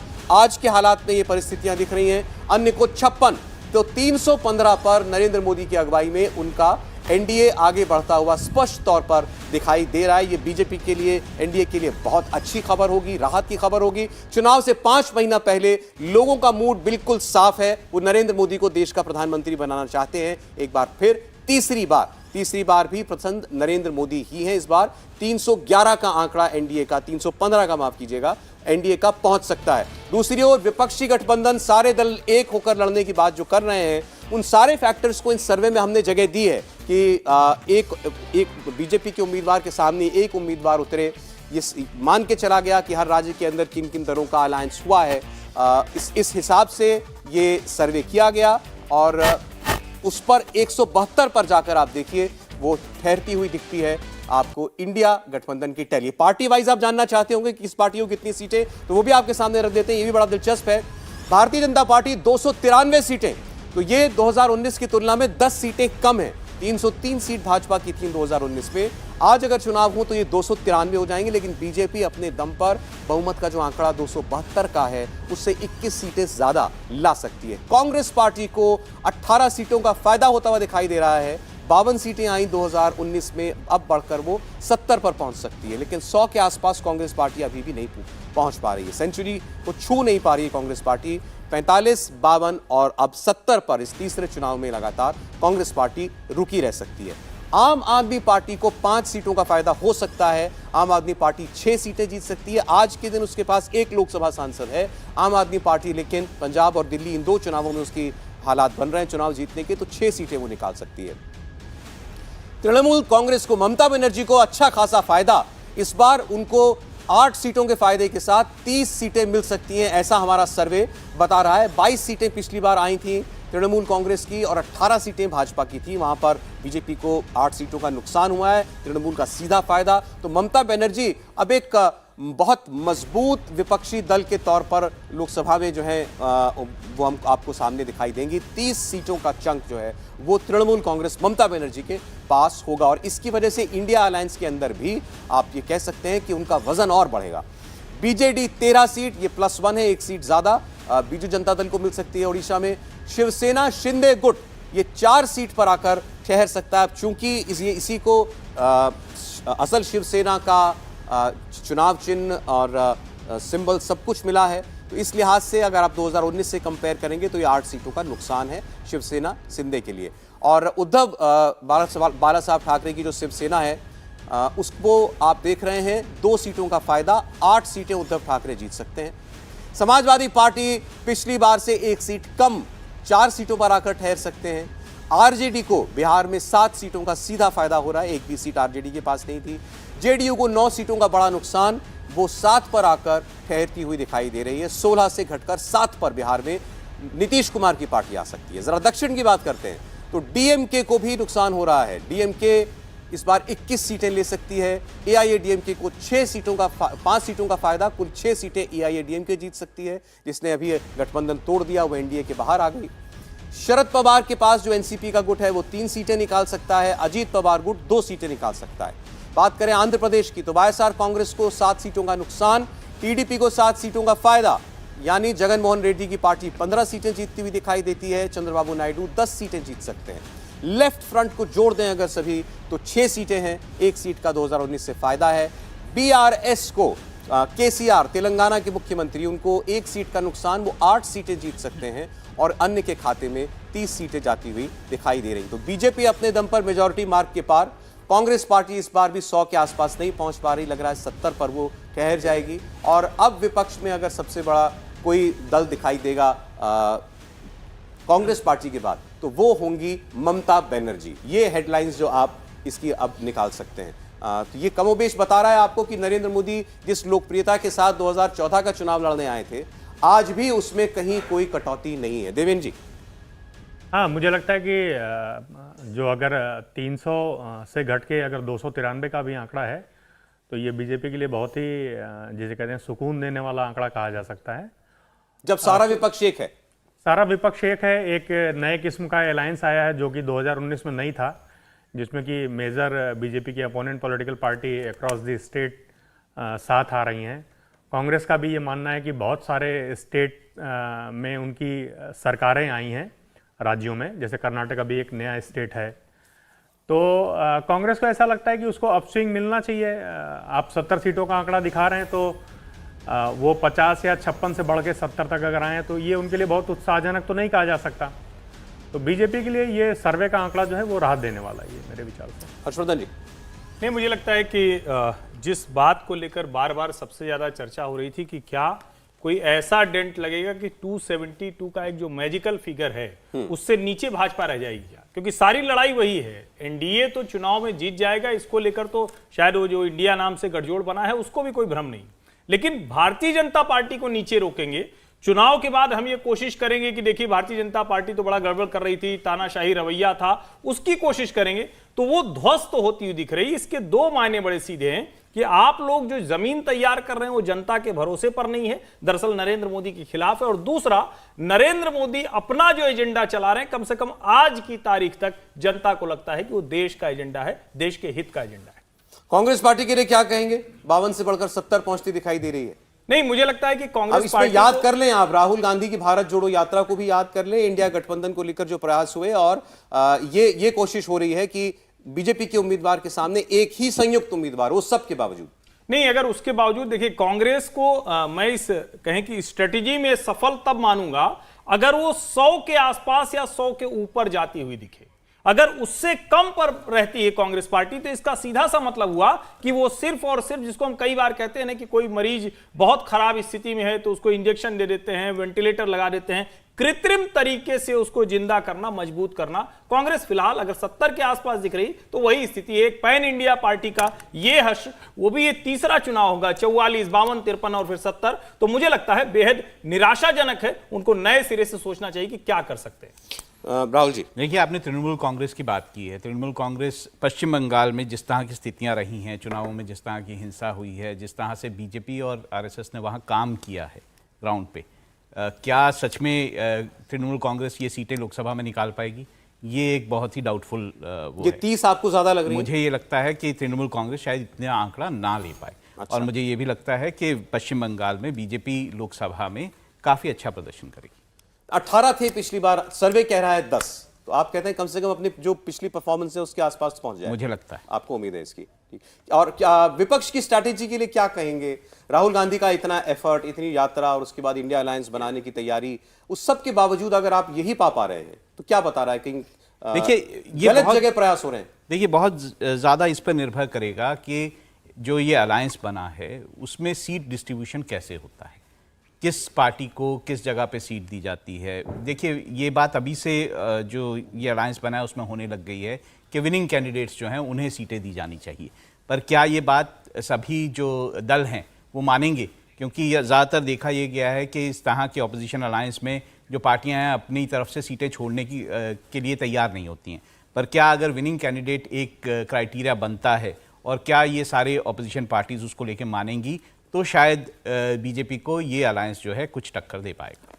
चले, तो अभी आपके सामने जो हमने सर्वे रखा वो साफ ये बता रहा है कि आज के हालात में चुनाव हो जाएं तो जनता का मूड ये है कि वो देश में एक बार फिर नरेंद्र मोदी को प्रधानमंत्री बनाना चाहती है। तीसरी बार देश की बागडोर वो नरेंद्र मोदी को देना चाहती है और अपने आशीर्वाद में कोई खास कटौती भी नहीं कर रही है। जो फिगर्स आए थे 2014 में, 19 में, उसके ही आसपास 2019 में 303 सीटें हम आपको बता रहे हैं। बीजेपी अपने दम पर 293 सीटें आज की परिस्थितियों में जीत सकती है और एनडीए खुद पूरा जो ग्रुप है वो 315 के पार जा सकता है और विपक्ष के खाते में कुछ ज्यादा ऐड होता हुआ नहीं दिखाई दे रहा। सर्वे कह रहा है ममता बनर्जी अब नंबर 3 पार्टी बन जाएंगी बीजेपी कांग्रेस के बाद। कांग्रेस पार्टी लेकिन अब जो ट्रिपल फिगर है उसको नहीं छू पा रही है, 100 के आसपास नहीं पहुंच पा रही है। हमारा आंकलन है 70 पर पहुंचकर रुक जाएगा कांग्रेस पार्टी का ग्राफ। तो ये आपके सामने इंडिया की आवाज आज का सर्वे, इसके हालात हैं। आगे इस पर हम चर्चा करेंगे कि वे कौन सी परिस्थितियां हो सकती हैं, आने वाले वक्त में चुनाव होने वाले हैं, उनके नतीजे क्या अभी इस वक्त आप जो सर्वे देख रहे हैं इसके नतीजों को बदलने का दम रखती हैं। लौटते हैं ब्रेक के बाद। 2024 का ओपिनियन पोल, देश की आवाज, इंडिया टीवी, सीएनएक्स ने यह सर्वे आपके सामने रखा। 3 दिन की लंबी कवायद, पूरे देश में हर राज्य में कॉन्स्टिट्यूएंसीज में जाकर ये सर्वे हुआ और 3 दिन हमने अलग अलग राज्यों की बात आपसे की। आज यूपी और बिहार का डेटा आपके सामने हमने खोला है और उसमें हमने ये पाया उत्तर प्रदेश में भारतीय जनता पार्टी 2014 की परिस्थिति के आसपास चल रही है इस वक्त। मतलब 71 सीट भारतीय जनता पार्टी 80 में से अकेले अपने दम पर जीत सकती है यूपी में और 2 सहयोगी की सीटें, अब 73 सीटें एनडीए के पास 80 में से यूपी में आ सकती हैं। बिहार में थोड़ा नुकसान भारतीय जनता पार्टी को जरूर उठाना पड़ रहा है, एनडीए को उठाना पड़ रहा है, लेकिन बीजेपी अपनी जो टैली थी वो 2019 से बेहतर करेगी बिहार के चुनाव में, ये हमारा सर्वे साफ बता रहा है। और ओवरऑल आपके सामने जो 3 दिन का कैंपेन था हमारा, 3 दिन का सर्वे, उसके नतीजे फाइनल 315 पर एनडीए, जिसमें से 293 इंडिविजुअल बीजेपी की सीटें हैं। इसके अलावा 172 इंडिया अलायंस, जिसमें कांग्रेस पार्टी की 70 सीटें हैं। यानी कांग्रेस पार्टी अभी भी 100 के आसपास नहीं पहुंच पाई है। 3 चुनाव का ट्रैक रिकॉर्ड बताता है, 45 2014 में, 52 2019 में और आज की परिस्थितियां बता रही हैं कि कांग्रेस पार्टी 70 पर पहुंच सकती है। ममता बनर्जी को फायदा होता हुआ दिखाई दे रहा है बंगाल में बीजेपी को थोड़ा नुकसान होता हुआ भी दिखाई दे रहा है। लेकिन नीतीश कुमार एक चुनावी मायने में कहेंगे कि बड़ा नुकसान और बड़े लूजर के तौर पर वो दिखाई देंगे। बिहार में उनकी सीटें जबरदस्त तरीके से घटेंगी। आरजेडी को फायदा होता हुआ दिखाई दे रहा है। शिवसेना की बात करें तो शिंदे सेना कोई बहुत प्रभावशाली एलाई साबित नहीं होगी बीजेपी के लिए महाराष्ट्र में, ये बिल्कुल साफ है। और वहां जो कुछ बीजेपी के पास आएगा वो उसके अपने दम पर आएगा। ऐसा ही जो अजीत पवार का गुट है वो भी कोई बहुत ज्यादा इफेक्टिव नजर नहीं आ रहा है चुनाव में। 2 सीटें केवल उसको मिलती हुई दिखाई दे रही है। चुनाव से ये बात साफ हो रही है, जहां तक शिवसेना का सवाल है, लोगों के मन में आज शिवसेना को वो उद्धव बाला साहब से जोड़ते हैं और उद्धव ठाकरे से जोड़ते हैं, उसी को असल शिवसेना वहां वो मान रहे हैं। तमिलनाडु में डीएमके का दबदबा थोड़ा घटता हुआ दिखाई दे रहा है। वाईएसआर, कांग्रेस और टीडीपी के बीच टक्कर कड़ी हो गई है। बिहार में जो बिल्कुल एक स्वीप की तरह पिछले कई चुनावों से चल रही थी वाईएसआर की गाड़ी, उसको थोड़ा ब्रेक लगेगा। टीडीपी को अच्छी सीटें मिलती हुई दिखाई दे रही है। नंबर 1 पार्टी अभी भी वाईएसआर होगी। केएसआर तेलंगाना में नंबर 1 पार्टी है, लेकिन नंबर 2 पर बीजेपी उनके पीछे अभी भी खड़ी हुई दिखाई दे रही है। ऐसा ही उड़ीसा में है, बीजू जनता दल के बाद नंबर 2 पर भारतीय जनता पार्टी है। और जितने हिंदी बेल्ट के राज्य हैं या बीजेपी जहां पर एक तरफा वोट ले जाया करती थी, आप गुजरात से शुरू कीजिए, 26 की 26 वो बीजेपी के पास जाती हुई दिखाई दे रही हैं। राजस्थान और मध्य प्रदेश में 2-2, 4-4 सीटों का नुकसान होता हुआ दिखाई दे रहा है। ऐसा ही छत्तीसगढ़ में, झारखंड में बीजेपी अपनी सीटें बढ़ाएगी, ऐसा ये सर्वे बता रहा है। आसाम बीजेपी स्वीप करेगी, इसके आसार दिखाई दे रहे हैं। हिमाचल और पंजाब 2014-19 की तरह बीजेपी के साथ जा रहे हैं। हिमाचल में 1 सीट का नुकसान बीजेपी को हालांकि हो सकता है। पंजाब में बीजेपी बड़ी प्लेयर नहीं बन पा रही है, वहां सबसे बड़ी पार्टी कांग्रेस और उसके बाद आम आदमी पार्टी बनती हुई दिखाई दे रही है। हरियाणा में भी 2-1 सीट का नुकसान बीजेपी को होगा। तो ये ओवरऑल देश की तस्वीर हमारे सर्वे में जो निकल करके आई वो हमने आपको बताई, और फाइनल आंकड़े आपकी स्क्रीन पर इस वक्त चल रहे हैं। अब इन चुनावों से इन जुड़े हुए और इस सर्वे से जुड़े अगर कोई सवाल आपके मन में है तो वो आप पूछें। पहले, क्या आप लोग सहमत हैं आज के इस असेसमेंट से, हमारे सर्वे से?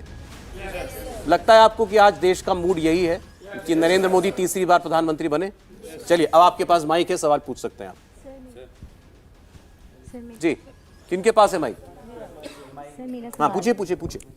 नमस्कार सर, मेरा नाम गार्गी है एंड मेरा ये सवाल है कि क्या बेरोजगारी का मुद्दा आने वाले इलेक्शन में 2024 के राजनीतिक पार्टियों के लिए चुनौतीपूर्ण होगा या नहीं? मेरे ख्याल से देखिए, महंगाई और बेरोजगारी एक मुद्दा ज़रूर है। लोगों के बीच में इस तरह की चर्चा ज़रूर होते हैं, लेकिन इस मुद्दे पे जनरली वोटिंग होती नहीं है। वोटिंग हो तो बहुत अच्छी बात है, लेकिन एक इससे दूसरी तरफ बात है। देखिए, अपोजिशन भी महंगाई और बेरोजगारी का मुद्दा उठाते हैं, लेकिन वोटरों के बीच में एक तरह का होता है कि किस लीडर के पास इंटेंशन है इस इशू को सॉल्व करने के लिए।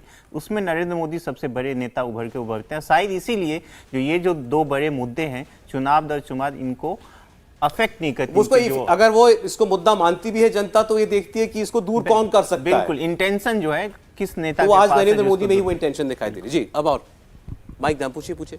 सर, जैसे अभी मणिपुर में केस हुआ था या इंडिया में जो भी लड़कियों के साथ केसेस हो रहे हैं, तो आपको क्या लगता है करंट गवर्नमेंट पे उसकी क्या इमेज बन रही है? राहुल जी, देखिए, ये जहाँ तक मणिपुर का सवाल है वो राज्य तक सीमित इशू है, वहाँ पे हुआ ऐसा। जहाँ तक सुरक्षा का सवाल है, लॉ एंड ऑर्डर का सवाल है, ये एक बड़ा मुद्दा किसी भी राज्य में होता है और किसी भी इलेक्शन में होता है। जैसे अभी एक सवाल किया कि महंगाई क्या एक मुद्दा होता है, तो हम सब जानते हैं, आप भी पढ़ते होंगे कि वर्ल्ड ओवर रिसेशन आ रहा है।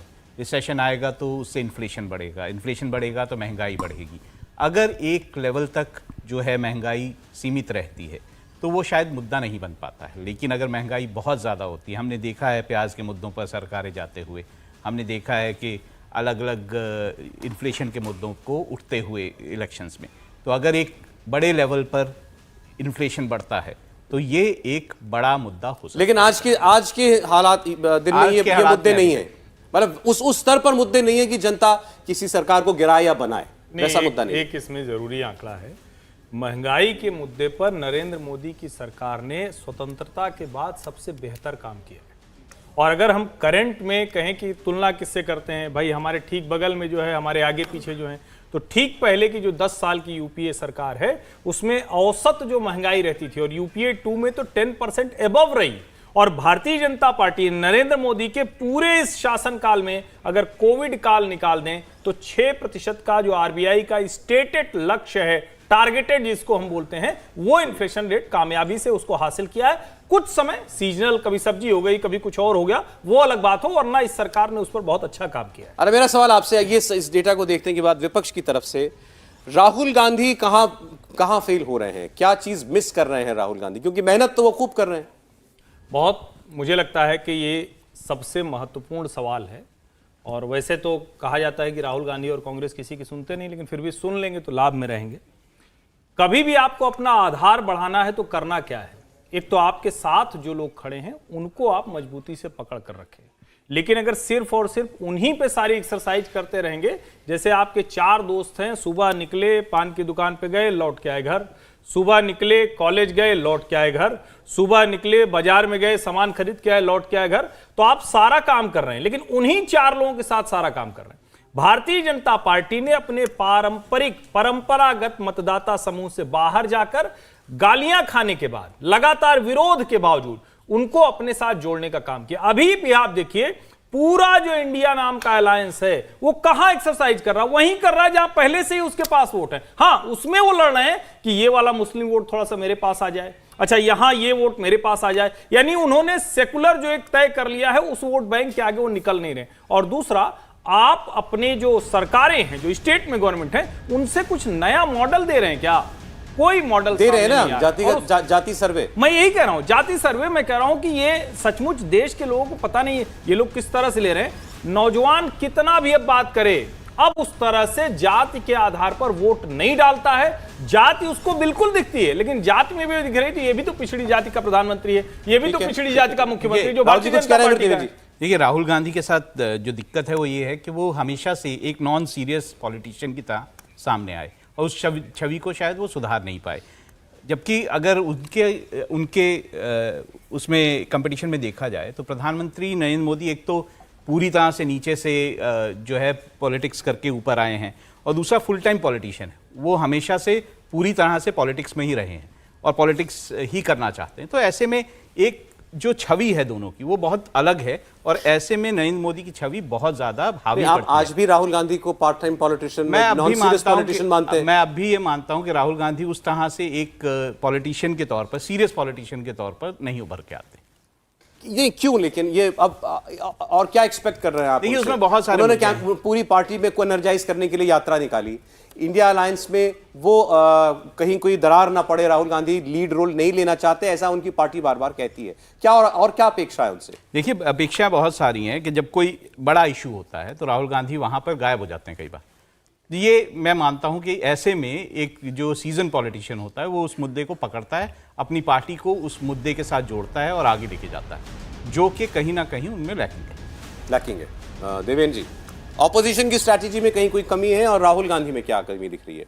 नहीं, दोनों ही चीज़ें हैं। अपोजिशन, पहली बात तो किन पार्टियों का बन रहा है, उनकी पॉलिटिकल हिस्ट्री अलायंस की क्या रही है, उन्होंने कब मिलके किसी मुद्दे को एक साथ पार्लियामेंट में उठाया है।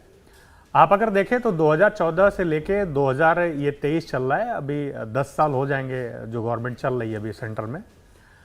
आपको कोई मुद्दा संभवतः ऐसा याद नहीं आएगा जो बड़े प्रभावी तरीके से कांग्रेस जो है वो बीजेपी के खिलाफ उठाने में सफल हो सकी। मुद्दा किस तरीके का कि जैसे अभी यहाँ पे तमाम लोगों ने ये पूछा कि महंगाई कोई मुद्दा क्यों नहीं बन पाता या बेरोजगारी कोई मुद्दा क्यों नहीं बन पाता।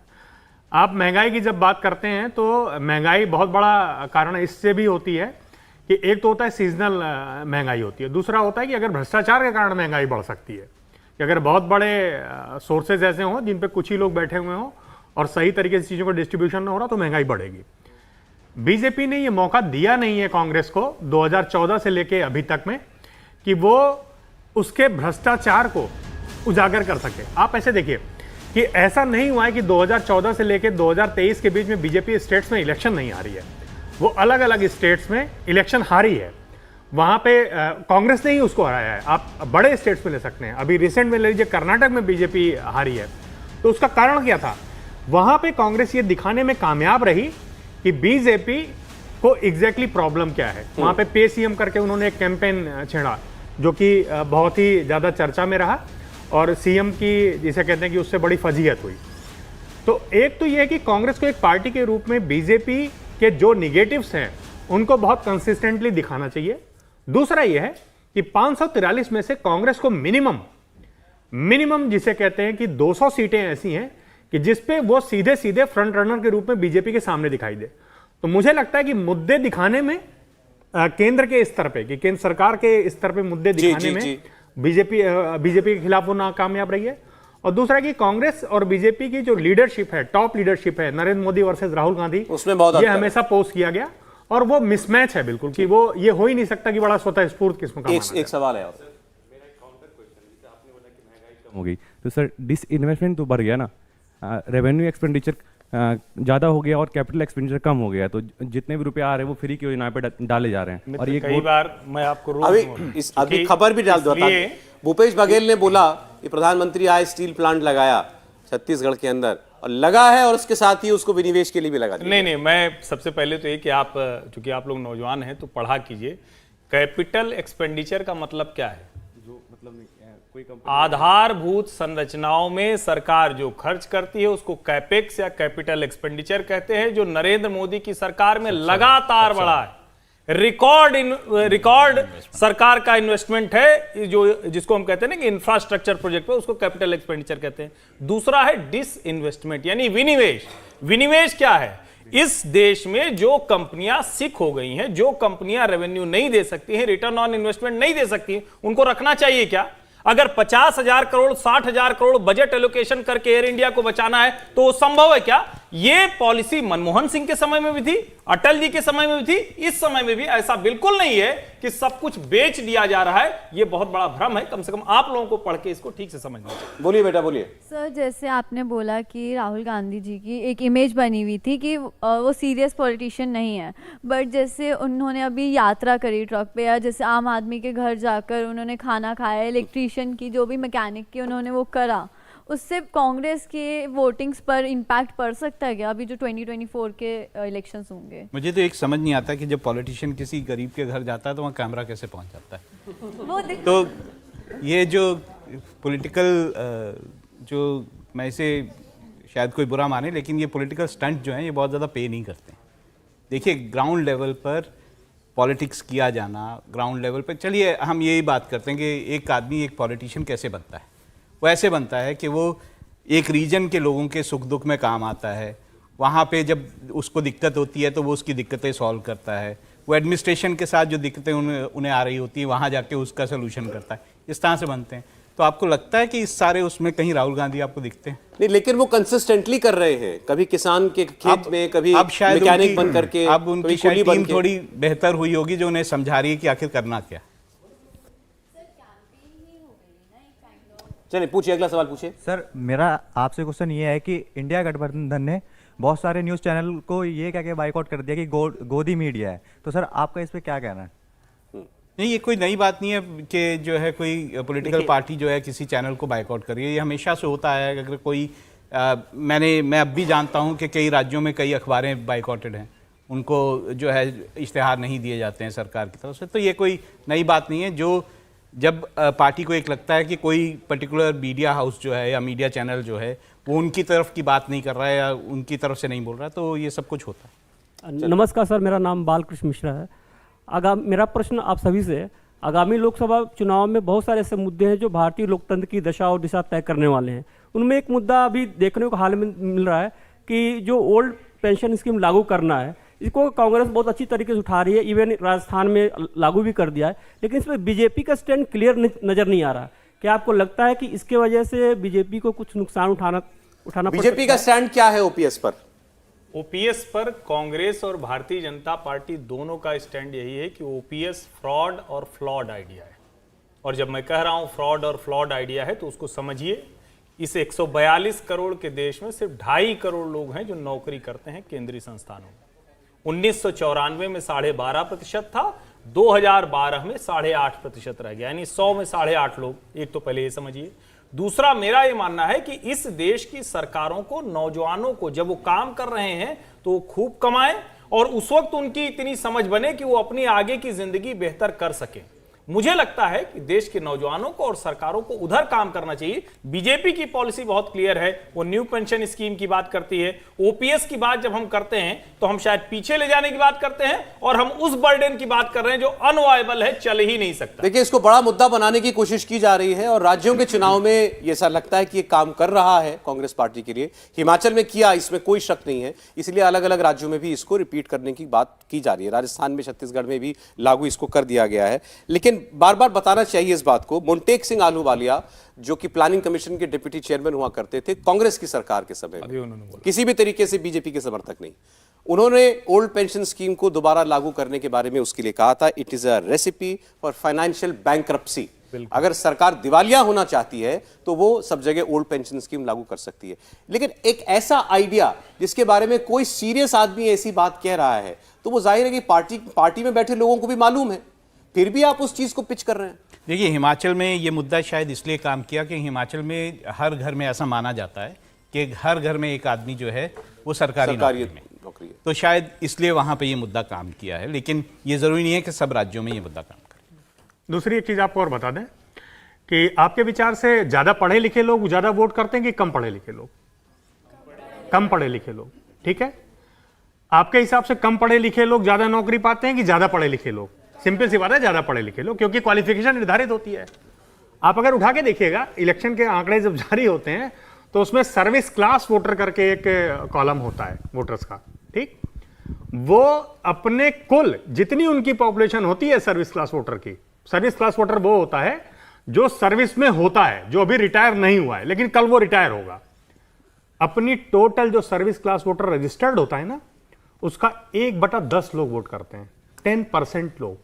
आपको लगता है कि किसी पॉपुलेशन के 10% लोग जो है वोट करें जो कि टोटल पॉपुलेशन का 10% है, वो गेम चेंजर हो जाएंगे किसी भी स्टेट या इलेक्शन के लिए? नहीं होता है। नहीं तो फिर पार्टियां क्यों उसको उतना बढ़ा चढ़ा के पेश करती हैं? हाँ, पॉलिटिकल पार्टी उसलिए उसको बढ़ा चढ़ा के वोट करती है क्योंकि देखिए, पॉलिटिकल पार्टी तो बूंद बूंद से सिंधु बना है वाली जिसे कहते हैं थ्योरी को समझती है, ठीक। वो किसी को भी नाराज नहीं करना चाहती, ठीक। कांग्रेस के जितने भी स्टेट्स में, कांग्रेस के कम से कम 6 या 7 स्टेट्स में अपने दम पे गवर्नमेंट है। क्या वो सारे स्टेट्स में ओपीएस को लागू कर चुकी है? क्या उस तरीके से फिर से दे रही है क्या? तो अगर आप इतने कमिटेड है तो दे के एग्जाम्पल सेट करिए ना। संभव नहीं है। अब चलिए खैर, अब अंत में क्योंकि 2-4 मिनट हमारे पास चर्चा के लिए बचे, ये जो हम लोग आंकड़ा देख रहे हैं, नरेंद्र मोदी पर लोगों का ये विश्वास लगातार तीसरी बार, इसकी वजह समझना चाहते हैं। पर 10 साल सरकार चलाने के बाद जाहिर है लोगों को अब जो हम बातें मध्य प्रदेश के बारे में कही जाती हैं कि भाई नाराजगी नहीं भी है तो भी चेहरा बदलने की बात कुछ लोग करते हैं। 10 साल सरकार चलाने के बाद बहुत से लोगों के मन में हो सकता है कि भाई ये काम ठीक नहीं हुआ या कोई एंटी इनकम्बेंसी हो सकती है, कम या ज्यादा। नरेंद्र मोदी उसको कैसे काउंटर करते हैं? क्या है ऐसा उनकी पर्सनालिटी? नरेंद्र मोदी परफॉर्मर हैं।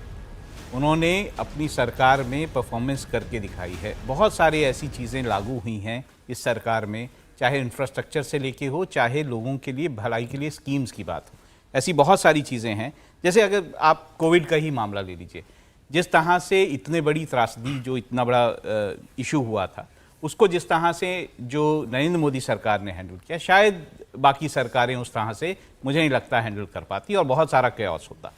लेकिन जिस तरह से इस तरह की चीज़ों को हैंडल करके परफॉर्म किया गया है, ये एक बड़ा जो है वो उनके पॉजिटिव चीज। नरेंद्र मोदी के काम पर भरोसा है जनता को। हर्षवर्धन जी, सबसे बड़ा फैक्टर नरेंद्र मोदी के लिए जो काम करता है? सबसे बड़ा फैक्टर तो मुझे लगता है कि वो जिसको कहते हैं ना कि भारत को आगे देखना, और वो देखना जो है उसमें नरेंद्र मोदी क्या कर सकते हैं सरकार के तौर पर, वो करके दिखाते हैं। इसीलिए हम लोग गुजरात मॉडल की बात करते हैं। और एक कमाल की बात यह है कि नरेंद्र मोदी ने आज तक जितनी भी बातें कही हैं वो अपने ही कार्यकाल में करते हुए दिखते हैं। जब हम एस्पिरेशनल इंडिया की बात करते हैं, जिसको हम कहते हैं ना कि आकांक्षी भारत, कैसा बनेगा भारत, अमेरिका जैसा हो जाना है, दुनिया के दूसरे देशों जैसा हो जाना है, तो उसमें कोई अमेरिका या पश्चिम नहीं बनना है, उसमें हमारे देश के लोगों का जीवन स्तर वहां के हिसाब से जाए।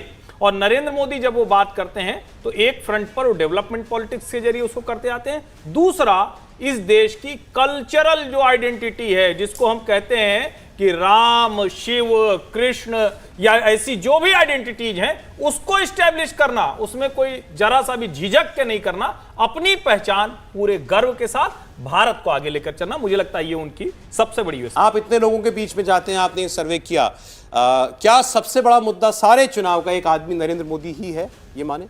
देखिए, एक तो सबसे बड़ी बात है कि प्रधानमंत्री जी का जो अपना वोटर्स के साथ जो कनेक्ट है ना, वो सबसे ज़्यादा इंपॉर्टेंट रोल प्ले करती है। आप देखेंगे लगभग 50 से 60 करोड़ जो लाभार्थी वर्ग हैं, जो प्राइम मिनिस्टर मोदी गवर्नमेंट या बीजेपी के और जो गवर्नमेंट है उससे लाभार्थी हुए, और उसको बार बार रिकनेक्ट भी करता। आप देखेंगे प्रधानमंत्री बार बार रिव्यू करते रहते अपने पॉलिसीज़ का, इन सब का, उनसे इंटरेक्ट करते हैं। तो एक ये सबसे बड़ा एक्स फैक्टर है कि उनको वो फ़ायदा ही नहीं पहुंचाते, बल्कि उनके साथ लगातार कांटेक्ट में भी रहते, तो उनका एक बड़ा फैक्ट है। दूसरा, ऑपोजिशन का पूरा गेम प्लान देखिए तो उनको कोई बड़ा एक ऐसा इशू नहीं सामने लेकर आ रहे, बल्कि उनको मोदी जी को हराने के लिए मेन उसका एक है कि बस कहीं अलायंस कर लो, शायद उससे जीता जा सकता है, उससे बात हो बस। तो उनकी सारी की सारी फोकस है, सारी की सारी एनर्जी है अलायंस बनाने पे, और उस अलायंस के दम पे आपने देखा 4-5 बड़े एग्जाम्पल हैं कि अलायंस के दम पे किसी चुनाव को पलट देना शायद मुश्किल है, वो भी लोकसभा चुनाव में। असेंबली में हो सकता है, लोकसभा में मुश्किल। आज वक्त इतना ही था, लेकिन ये सर्वे हमने आपके सामने रखा। आज भी देश का मूड नरेंद्र मोदी के साथ है। आज भी देश को ये लगता है कि अगर राष्ट्र को लीड करने की कुव्वत किसी एक नेता में है तो वो नरेंद्र मोदी में है। अपने भविष्य को बेहतर बनाने के लिए अगर वो किसी एक नेता के हाथ में वो बागडोर देना चाहते हैं आज भी 10 साल सरकार के बाद, तो वो नरेंद्र मोदी है। और ये बड़ी बात है, और सर्वे बता रहा है कि वो अपने दम पर कंफर्टेबल मेजॉरिटी के साथ आज चुनाव हो जाए तो सरकार बना सकते हैं। चुनाव में अभी वैसे 5 महीने का वक्त है। बहुत शुक्रिया देवेंद्र जी आपका, भावेश आप आए, राहुल जी, हर्षवर्धन जी आपका, और आप तमाम लोगों का बहुत बहुत शुक्रिया स्टूडियो आने के लिए।